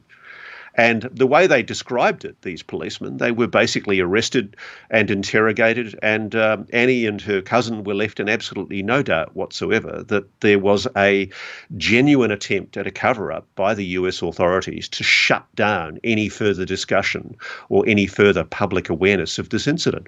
What year was this, Ross? 1991, so the very year that the Americans were pulling out of the base. But interestingly enough, it comes in that period in the late 80s when I've just got a hunch here, when George Knapp had done such excellent work with Bob Lazar. And I don't know the truth or veracity of Bob Lazar's stories, but what I do suspect is that there is technology that has been kept at Area 51 that the United States didn't want people to know about. And whether true or not, what Bob Lazar did by talking to George Knapp about it raised public awareness and public consciousness of the possibility, the probability that there was anomalous new technology being tested, perhaps even re-engineered at Area 51 and other associated ranges like the Tonopah Range or China Lake. And so I think the Americans perhaps became aware that this was blown. You had people like Jim Goodall sitting at the end of the runway with a camera. You know, there was a whole culture now of people who went out there with video cameras and monitored what was happening at Area 51. So just hypothetically, what would you do if you were the US and you were looking for a place to test new technology? Wouldn't a remote base in the far northwest of Australia with, say, Guam or Diego Garcia, only a few thousand kilometres distant, wouldn't that be the most isolated and lonely part of the world, the most perfect place to test technology? It would make perfect sense. And the reason why I bring up the date, the Bob Lazar, George Knapp timing is certainly interesting, but it's also after the Belgian wave of those black triangles. And the sightings now start to revert over into Australia. And it just makes perfect sense. Well, when I did my story on the Rendlesham story and the Black Triangle UAPs over Europe and Belgium in particular, that I think it went to air in 2011, one of the people who contacted me was a former member of the Australian Air Force who lived on a remote station in Western Australia. Sadly, he's since passed away. But he rang me and he told me that he'd seen a black triangular object hovering over his farm. And he said, as a former Air Force officer who flew planes, he knew it wasn't any plane. And he'd quietly reported it to the Australian Air Force and let them know about it. And I tried to find any reference of his sightings report in any of the Australian archives, but it's not there. But it's quite clear to me that from the enormous number of phone calls, messages, emails that I've had since I did the story, the documentary that aired only a few weeks ago, there are people in the military, people in intelligence, people in civilian aircraft, people who've been on the ground, farmers, policemen. They've contacted me and told me that they've seen these objects. And there's a consistency to what they describe. Annie described to me how the triangle that she saw, it almost like had parts of its end chopped off. And without me prompting them, people have actually volunteered that they saw the same thing.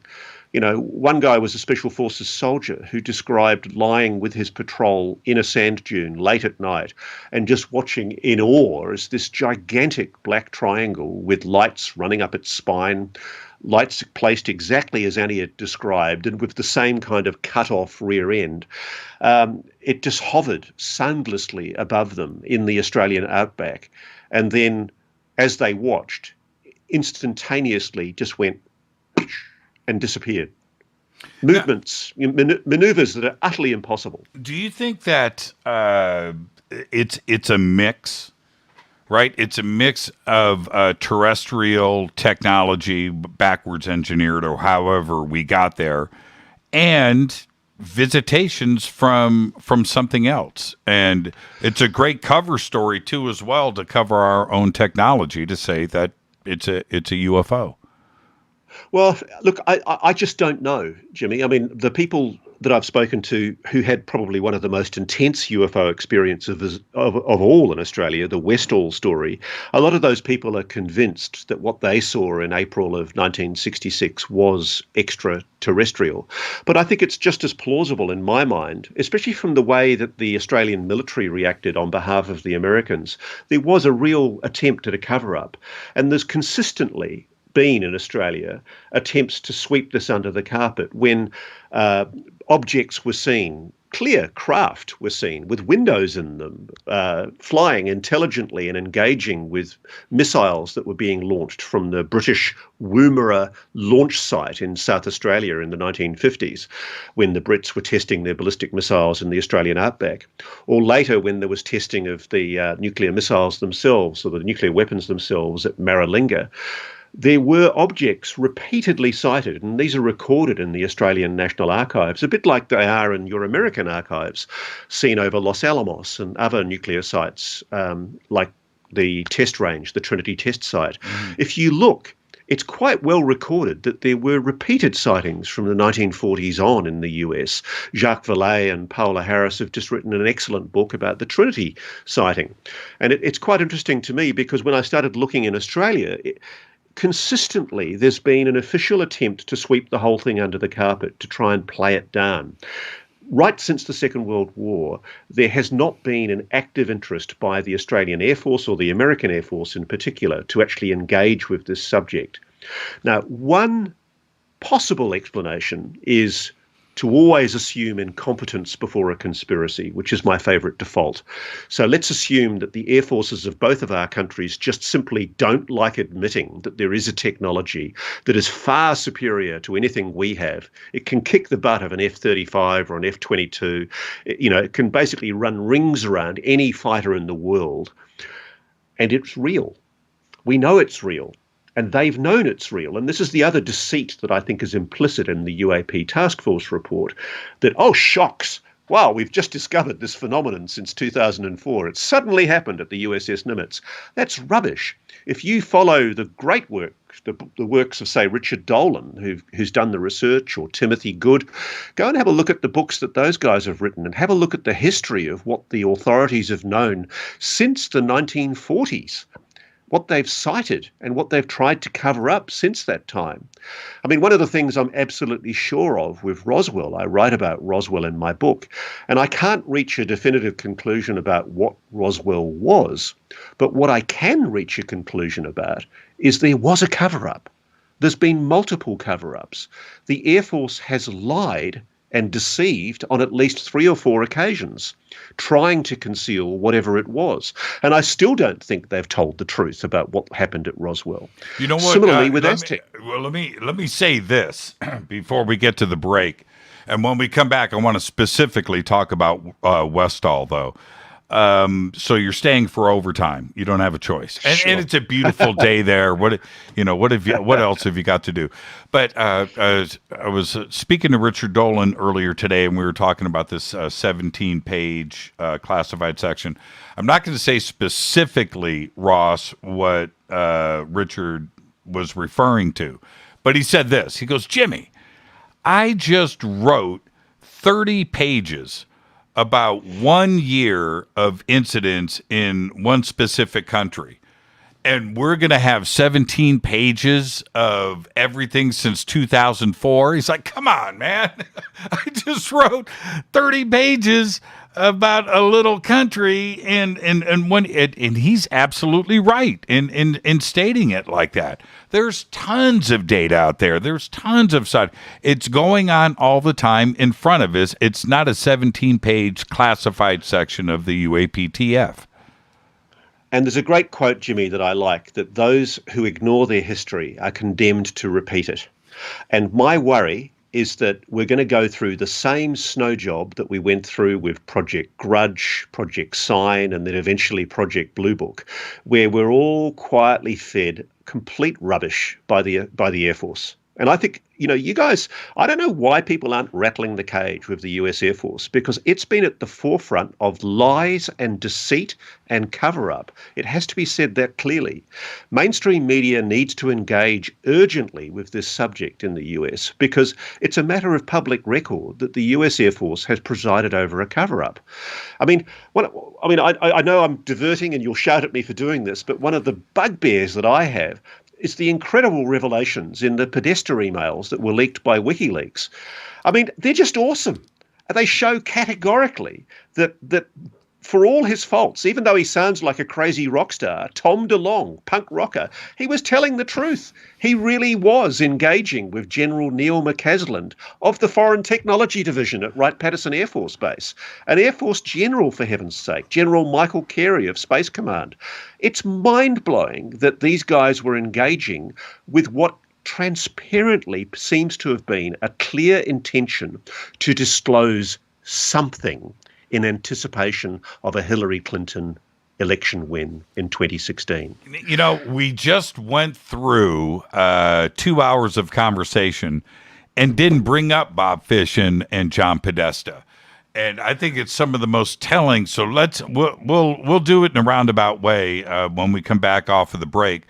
But those emails, Bob Fish was pushing. He was screaming at John Podesta. And I look at it this way. Maybe John was too nervous to reply. Maybe John knew that Bob Fish knew what he was talking about and it was fact. But Bob Fish was definitely in the know. And he let John Podesta know. And we're talking about the DSP satellites, of course, and some of the satellite tracking that was about deep space objects that were coming in to our star system. Absolutely. I mean, Bob Fish told me personally, when I read the emails, and I assumed that somebody in mainstream media in America, when they were published by WikiLeaks, I assumed that the mainstream media would have contacted Bob Fish. And to my amazement, nobody had spoken to this guy who was acknowledged in the emails to have contacted the chief of staff for the president, John Podesta. And he told him, John, while you're the Hillary campaign manager, you need to focus on what's being seen by our satellites. I've seen the data. I've seen the telemetry data. And what he described to me was that he'd seen an object come from deep space behind a satellite, a DSP satellite that's monitoring the Earth. The satellite records this object, do a course correction, slows in velocity, does a course correction, and then goes into the atmosphere. That is an intelligently controlled object coming from deep space that could not be explained by any known space object. And there's numerous of those sightings. I've spoken to people in our Defence Department on the QT who've told me that fast walkers, as they are called, are frequently seen by the new secret space telescope that Australia works on with the US, again on Northwest Cape. Can we talk about, you know what? Screw the commercial break. I'm telling the network now, we're blowing through it. Going back to Holt and the Northwest Cape in Australia, and let's stay on Bob Fish for a second too as well, but there is a new telescope that is built. How secret is this? Is it public? What do you know about it? Look, it's a new thing called the Space Telescope, and it ostensibly monitors for space objects and space debris, which is a very laudable thing to do. Sure. You know, there are a lot of bad objects that even a single piece of foil at high speed in space could puncture a spacecraft. So it's good that we're monitoring for that stuff. But I am told that the data stream from the Space Telescope is being merged with the data that's being obtained from Pine Gap, which also uses the DSP satellite feeds. It's also being merged with another data source in Australia called One RSU, One Radar Surveillance Unit, which is better known as the Jindalee Over-the-Horizon Radar Network. And this is a type of radar called backscatter radar, where they bounce signals off the ionosphere and bounce them back to Earth. And the Americans have tried, the Brits have tried. It's been very unsuccessful at different parts of the world. But Australia's had some success with it, but ironically, not as a radar, more as an object for detecting objects in low Earth orbit. Because I'm told that Jindalee is now being used as a data stream, feeding back to the US objects coming in and out of the atmosphere. And I'm told that it's been picking up fast walkers, and I've heard that from people that have worked on those objects, worked on those facilities. And it's very difficult because, of course, everybody who talks to me about this is a defence personnel. They're breaching security oaths to talk to me about it. And I hasten to add, they're not giving away national secrets. They're being very, very careful about what they've told me. But they're alarmed that our government isn't acknowledging that we are party to knowledge with the United States of what are called fast walkers, objects that are anomalous, that are not known space objects, not objects sent up by any of our rivals in space, Russia, China, France, anything like that. They're just objects that are apparently moving under intelligent control that are frequently seen coming in and out of orbit. I know this. And Bob Fish says fast walkers in his email to John Podesta. Yeah, and even more, Bob's a great guy, by the way. I really recommend somebody get onto him in the US because he's quite happy to talk, and he's very frustrated, frankly, that nobody's ever engaged with him before. And so when I spoke to him, he was quite delighted to talk to me, and I wrote a chapter of my book based on what he told me, and he said to me, look, send it back to me and I'll make sure it's accurate. And I'd called him the enigmatic Bob Fish, and he loved that. He actually responded and said, oh, the enigmatic Bob Fish. I quite like that. But he was enjoying the fact that finally, after 30 years, 40, 50 years, he was able to talk openly about something that he'd seen when he was in a secure aerospace contractor building in Long Beach in California, which had the data stream coming in from the DSP satellites. But more importantly than even what he saw, that object that he saw change course and do the course correction and then go into orbit, he also told me something quite phenomenal, and I've since confirmed this with people in your Defense Department, that it's now possible for the US to actually predict the movements of these objects based on their electromagnetic signatures, that they give off a frequency. Whatever they are, it's possible to detect their movements, particularly in and out of the ocean. And Bob told me that one of the people that he met when he was working with this contractor in Long Beach in California was a guy who flew surveillance operations against Cuba to monitor the communications of the Soviets and the Cubans on Cuba. And they were diverted on occasion because there were objects seen coming in and out of the ocean. Now, and was they were this, able to, let me jump in, Ross. Was this the surveillance planes that were tricking the Cubans into turning on and off their radar? Right, so they're out over Bermuda, and they're in that area playing cat and mouse with the Cuban defense system. There is no doubt that spoofing has occurred, and there is no doubt that the United States has experimented with what's called spoofing, which is where you can make radar clutter appear, which gives the enemy the impression that there is a vast squadron of aircraft coming towards them. And the cool thing is that when they do that, the Cubans, of course, or the Russians had to deploy their aircraft, and it gave you a very clear idea of what communications light up when they're deploying their jet aircraft to come and engage with what they believe is a large American invasion. And so there's no doubt spoofing occurs. That's a common strategy that every country uses to try and trick an enemy into revealing stuff that it shouldn't. ELINT, electronic listening. But no, this is something different. Maybe it's the same craft involved that were doing that surveillance, but I'm told by people, Bob was one of them on the record, but there are multiple sources off the record who've told me that the United States is now able to detect the frequency of these objects, even as they enter Earth orbit. And as he told me, I said to him, well, what's the frequency? And he laughed, and he said, look, Ross, I'm still a patriot. I'm still a loyal American. And he said, imagine if the Soviets or the Chinese were able to spoof that electromagnetic signature, knowing that we think it's a UAP. We'd ignore it. We'd treat it, we wouldn't engage with it like we do, say, a Russian Bear bomber or a Chinese bomber. Right. So he says, I'm not going to reveal that. That would be wrong. But he says, I know they can do it. Now, I find that amazing, the fact that here we are, and the American government is pretending with its UAP report, oh, shock, horror, we've discovered an anomalous phenomenon and now we're going to engage with it and take it seriously. When I know from my own sources, they've been monitoring this technology, predicting its electromagnetic signature now for 30, 40 years. The level of interdiction and monitoring by the US in particular, but also, I suspect, by countries like Australia, the UK, France, is far higher than they care to publicly admit. I think there is a very active program underway to monitor this phenomenon.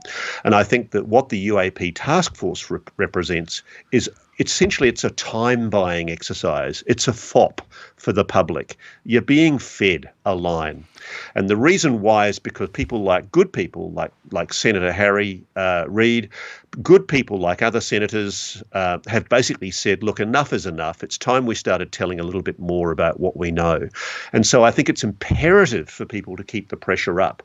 Either that or the government explain why it's still keeping it a secret. Didn't Bob state, I don't know if it was in the John Podesta emails or if it was with you, But didn't he state that the tracking of the EM frequency went to a specific point north of Bermuda where these craft were tracked entering and leaving the ocean? Yes, he told me that, and he also said that in the WikiLeaks leaked emails as well. And you know what, Jimmy? To me, I find that a classic example of a dereliction of duty by the media. I mean, that is an on-the-record. I mean, okay, the Russian GRU stole those emails from the Democratic National Convention, the DNC. That's appalling. It was a crime for them to do that, and in absentia, Russian officials from the GRU have been prosecuted for it. But the reality is it's a matter of public record now that these emails are genuine. Podesta hasn't denied that he received these emails. And I think, equally as Bob Fisher's revelations to Podesta, the significance of the fact that we were all treating Tom DeLonge like a raving loony. You know, I freely admit, when I heard Tom DeLonge talking on Rojas and Coast to Coast, and I think on your show, yes, people were basically contemptuous and skeptical. They were thinking, this guy's gone balmy, he's gone crazy, he's making wild claims about government awareness of UAPs, UFO programs, re-engineering of UAPs, recovery of alien bodies. The incredible thing is that one thing he said he was doing was that he was engaging with very high-level generals in the US military. And everybody scoffed. I scoffed. You know, I was listening to those shows and thinking, oh, bollocks, it's rubbish. And then to my shame, when the Podesta emails are leaked and you look at the WikiLeaks emails, there we are. There are Google Hangout meetings being organised with General Neil McCasland and Susan McCasland, his wife, who's clearly being used as a front. You've got Michael Carey, General Michael Carey. More importantly, to dismiss the suggestion that this wasn't some official thing, there are also meetings being organised with serving members of Space Command, serving members of the US Air Force. Now, I'm not in a position, I'm not a defence security reporter in America, but I just find it so frustrating, gobsmackingly frustrating, that eminent mainstream national newspapers like the New York Times, the Washington Post, you know, why the hell haven't they asked questions about those emails? Why have we just quietly, meekly giggled and gone, oh, yeah, Tom DeLonge's a loony, and let it go? Because he's not. Well, when he was when he was on the show in 2016, Ross, as you're aware, he discussed all of these things. And he had only done, and even since, he's only done a couple of interviews, and I was one of them. And that was before the WikiLeaks dump. And so he's going on the show and just, you know, I'm listening and having a conversation with him. When the WikiLeaks emails were dumped and I'm looking at them, I'm like, holy crap. Okay. All right. Now I need to take something a little more serious here. But what I did see was his email address in the WikiLeaks. The same email address that I had, that I was corresponding with him with. I immediately shoot him an email. The email is shut down. I picked up the phone. I called Tom. I said, dude. He said, yes. I got his new email, but my conversation with him was, this is happening. He goes, dude, I'm freaking out. And I had to step back and try to reassess everything. His interview with me, Ross, I thought that it was pretty balanced. I don't think there was a whole lot of crazy. Shortly after that, when he did the Joe Rogan show, is when he came unglued, right? That was there. There was some parts of that, we don't need to get into that, where Tom didn't seem like he was in control of his faculties. I'll just say that. And then that was it. That was it. That was Tom's end in public conversation. But you think about it, Jimmy, the implications of this are enormous because it actually explains what TTSA was all about. I don't think it's at all inconceivable that General Neil McCasland, Michael Carey, they were all aware that an organisation was going to be set up with the involvement of people like Chris Mellon, Lou Elizondo, Steve Justice, Jim Semivan. Mm-hmm. I mean, people from the CIA, people from Lockheed Martin Skunk Works. There was a clear, concerted group of people who'd decided to talk about disclosing something. And the amazing thing to me is the media has dropped the ball on this. They allowed themselves to be led into the false notion that everything about Tom DeLonge's claims were bunkum and bogus, because I think of that crazy interview on Joe Rogan. Mm-hmm. I think it also led to the discrediting to some degree of TTSA's claims. And I think in the long run, everybody's missed the point. Clearly, there were a group of very high-level military, intelligence, very, very well-connected people in private aerospace who were working in collusion with a very senior member of the campaign for Hillary Clinton, who everybody thought was going to become the next president in 2016. And General Neil McCasland, in his email, in one of those emails, is actually talking with John Podesta about what needs to be disclosed and how it can be disclosed. And they're talking about using the, I think, the National Reconnaissance Office, the Department of Defense. It was a momentous announcement that was going to be made by Hillary Clinton. And I think what happened, Donald Trump's appointment as president put a spanner in the works. And now 5 years on, we're now back to that point where I think there was a backlash. I'm told there was a backlash inside the military from people who want this still kept secret. And frankly, I don't give a stuff if somebody in the media says, oh, Ross, you've gone nuts. This is crazy. This is a paranoid conspiracy theory.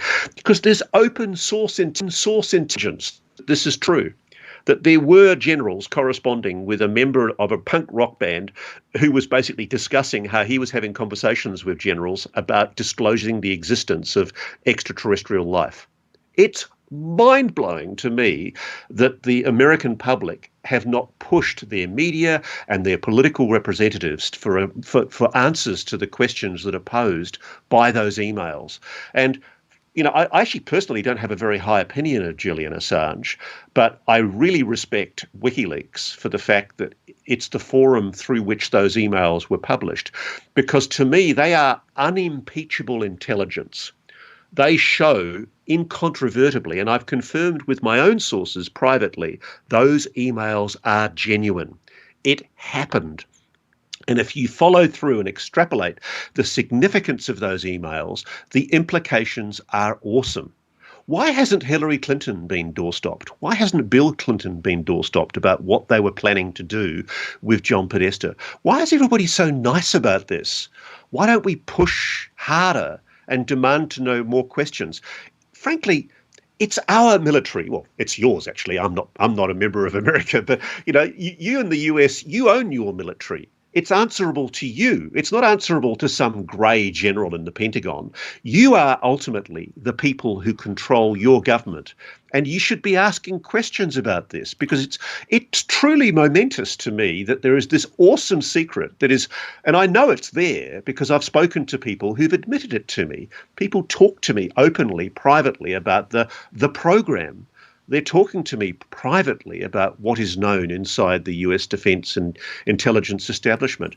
And a lot of it I haven't spoken about publicly, and it's awesome. It's absolutely awesome that this exists. Well, what about were you surprised that TTSA ultimately was derailed?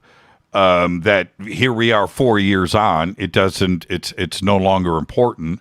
John Podesta is now a pedophile, right? His public persona has been attacked, and his credibility, and it was all central around the UFO issue, and this message was there, but it came completely apart. I'm not sure what you're referring to with John Podesta, because my understanding is he's still quite heavily involved behind the scenes in the. I'm talking about Pizzagate. I'm talking about Pizzagate and pedophilia. But my point being, that's what you do: is you attack somebody's credibility, and he has been, taken off of the table. He has not. I don't think he's spoken publicly about anything since then.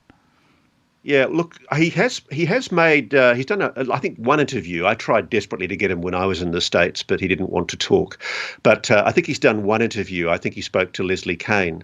But yeah, I mean, I think that there's a great story there to be uncovered and dug. And I don't have the weight the gravitas that a national paper in the United States has to push for Don't secrets. sell yourself short, Ross. Don't sell But I want to see people asking questions at the White House briefing. And when the spokesperson does that nervous little titter, that nervous little smirk that they always do whenever a UFO story gets asked, I want the person then to say, why are you smirking? This is serious. Do you know your own Pentagon has admitted this is real? You know, for heaven's sake, wake up. If the spokesperson for the president smirks when they're asked a question about UAPs, then people should challenge them on it and call them out on it, because the Pentagon has admitted this phenomenon is real. There's no going back from that. And we can't let them go back from that, because what happened with Project Blue Book was, and I say, don't forget our history or we'll be condemned to repeat it. What happened with Project Blue Book was, you know, the public was led to believe that there was a genuine investigation going on, that there really were efforts being made to get to the bottom of the UFO phenomenon. And frankly, it was a lie. It was a deceit on the American public just to buy time. And my suspicion, my fear, and I'm not suggesting that Mellon or Elizondo are party to this, but my fear is that the government's trying to do the same thing with the UAP task force report. I know they neutered the report by removing somebody who was friendly to the idea of investigating UAPs. They got rid of the man that I know Elizondo and Mellon were most comfortable with doing the investigation. And more importantly, the person that took over the job, small wonder he's written such a short report, because he wasn't allowed to do it full time. He had to do all his other jobs in ODNI as well. He was just an analyst too as well, and to be promoted to director, I think it was, how do I say, I'm not saying he can't handle the gig, but it was a pretty dramatic promotion. I mean, the best way of neutering something like this is to under-resource it. And frankly, yes. I think sometimes people out there listening to this underestimate their own power. I am awestruck by the power of social media as a weapon in forcing politicians to be accountable. People don't realize that social media is now vastly more powerful than eminent mainstream major newspapers. Shows like yours, Jimmy, frankly. You know, it really is. Newspapers have lost the boat. Mainstream television networks, free-to-air television networks, their audience is declining as every year goes by. The real power now resides in social media, but what it hasn't discovered yet is how to utilize that power and how to force our political representatives to be more transparent and accountable.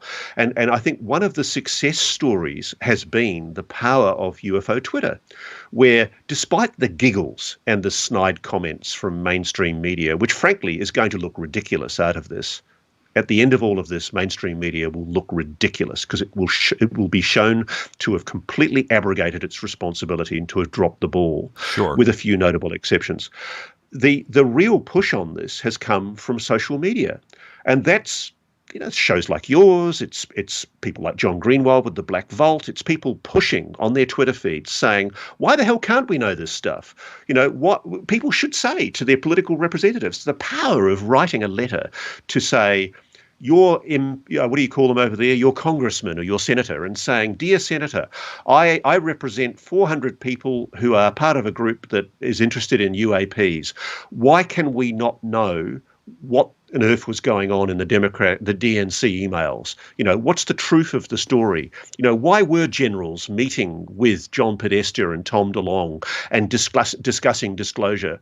You know, at the Pentagon briefings, why was it that when UAPs were raised with the imminent task force report about to come out a few weeks ago, I remember there was a video of a Pentagon briefing where one reporter very bravely asked the question, you know, what about this UAP task force report? And there was this kind of giggle that went around the room. You know, it was acknowledged immediately it's going to be a lighthearted response. And it was inviting the person up on the desk, up on the panel, to give a lighthearted response. Why the hell do we do that? Why do we let people do that? We've gone beyond that point now. And my worry is that we're in danger of letting ourselves be manipulated because the media is still largely cowed on this subject. It's still, frankly, people don't realize that defense and intelligence writers for major newspapers, they're on a drip feed. They're on a drip feed from their favourite sources in the CIA, the NSA, the DIA. Right. You know, you don't get embedded with the Defence Department if you rock the boat, if you ask the wrong questions, if you push on the wrong issues. You know, the Pentagon will take you off the Christmas card list if you don't toe the line. And one of the taboos, one of the stigmatized areas that is a no-go is UFOs, UAPs. Why? Why the hell have we allowed that to happen? The change has occurred in the last year. All credit to the brave people, including Tom DeLonge, yourself, UFO Twitter, but also the New York Times, people on Politico, Brian Bender, The Debrief. You know, all of these wonderful sites that are being created that are now asking questions and probing and pushing for answers. It's getting a momentum. And it's so important that it continue because people can't let your foot off the gas. Not now. Absolutely. We can't. And there's another point. I'm looking at the clock. We've got 3 minutes. I don't want the UAPTF, both classified and unclassified, to placate. Right? That there was nothing there. People are going to lose their interest in this 60-second news cycle that we have in the world, and you're going to go and check out the Kardashians again, right? and get off of the prize. And that's what I don't want the foot let off the gas, Ross. I agree with you. And in fact, it's really interesting to me because, you know, I'm a serious insect journalist in Australia, and I've got many friends who respect my journalism, and they've heard that I'm writing a book about UFOs. And there's always this kind of nervous conversation where they come up to me and they say, "Are you really writing a book about UFOs?" And I go, "Yeah, I am." And then I explain to them why. And it's interesting because so many of them haven't applied themselves like I have, like you have, to actually looking at the history, looking at what's been published, looking at what's on the public record, admitted by the Pentagon, admitted by the French, by the British, by the Australian archives. And then when I explain it to them, they go, wow, I didn't know that. And so that's what my book's all about. My book's all about making people start from basic knowledge. Here's the history. So a large part of it is just taking people through the history. I didn't know until I went through the CIA's library that there are numerous files, telegrams, cables, where quite clearly there was an operation called Moondust that was going around retrieving, quote, flying saucers. Now, what the hell were these things? Some of them, one of them was 15 meters wide, an intact craft, 15 meters wide. That's not a satellite. You know, and clearly there's a delineation between satellites and space objects and flying saucers. So what the hell were these things? And we've never had an explanation.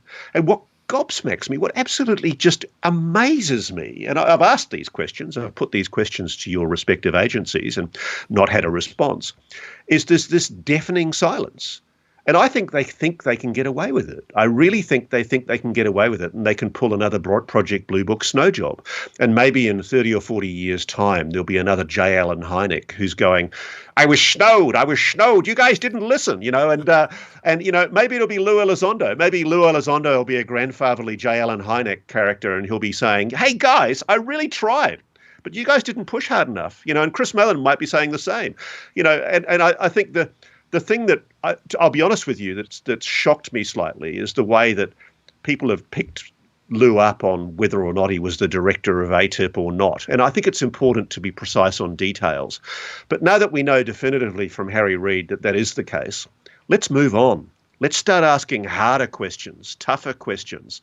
Let's get these officials asked the hard questions at Pentagon briefings. Let's doorstop Hillary Clinton and say, hey, Hillary, what was your campaign advisor John Podesta talking about when he was having meetings with General Neil McCasland? For that matter, I drove past Neil McCasland's house in Albuquerque because I'd written him a letter 2 years ago. He never responded. But when I was in Albuquerque recently, I thought about going up and knocking on his door. And I thought, no, I might get arrested. You know, I'm harassing a 2-star Pentagon retired general. You know, it might get me into trouble. But why isn't he doorstopped when he speaks at some convention? You know, why haven't people stood up and said, General, what the hell were you talking to Tom DeLonge about? Why were you talking about disclosure? What was it you were going to disclose? And when Tom DeLonge was going to Space Command or to the US Air Force, why the hell didn't people FOI the records to show who he was meeting with? Who were those senior officers in the Air Force? Why were they telling him things about ongoing programs investigating UAPs, recovered craft? And why doesn't the American public know about that? And why is there this cognitive dissonance between what I'm told by people on and off the record, like Lou Elizondo, Chris Mellon, like my friend Matt Kobitz, the former US Navy Director of R&D, like Bob Fish, when you have these people who've been courageous in doing what they can do within the constraints of their security oath to say, hey, America, listen, there's a big story here. Now, what have you got to do? Take your clothes off and wave a flag standing in front of the Congress? It's plainly obvious to me that there are good people who are trying to say, hey, listen, there is something going on that needs investigation. It needs public scrutiny. It desperately needs open congressional hearings. Why the hell has the American public allowed themselves to think that they are powerless, that they can't do anything about it? If everybody listening to this show now, Jimmy, wrote a letter to their congressional representative and said, I want hearings, public hearings, into what the hell's going on with UAPs. I want General Neil McCasland deposed. I want General Michael Carey deposed. I want John Podesta deposed. Hillary Clinton deposed. I want every general on the Special Access Program Oversight Committee deposed. I want to know what the hell is going on. I'll wager if everybody wrote that letter to the congressional representative right now and asked and demanded that, they'd get it. That's a mic drop. Now, Ross, what I want you to do, rip off your headphones and go run into the ocean right behind you. You have a great day. Thank you so much, my friend. What a great conversation, and I look forward to having you on the show again. We left everything on the table. Great conversation tonight, but there's so much left. Thank you, Ross. A real pleasure, Jimmy, and I hope people can find my book in plain sight on bookshops, shelves around the world. They're starting to appear from late July, but I think it's going to be on sale. In Plain Sight, an investigation into impossible science, and that's probably in America from mid-August. And all of the links for Ross and his books are over at jimmychurchradio.com. Ross, enjoy the rest of your night and day over there in Australia. Thank you so much. Thank you so much. I really enjoyed it. Thank you, mate. And we just went poll to poll. I'm apologizing to the network, and they're going to sign me off in just a second. Thank you so much, Ross. What a great conversation. You guys got a treat tonight. Thank you, Ross Coulthart. Absolutely incredible. Oh, man. I don't even know where I'm at right now. I don't. I'm completely lost. Fade to Black's executive producer is Rita Camurian. Show is produced by Renee. Keith, Kevin, Hilton J. Palm. I've lost my notes. My everything is gone. Dennis and Kevin.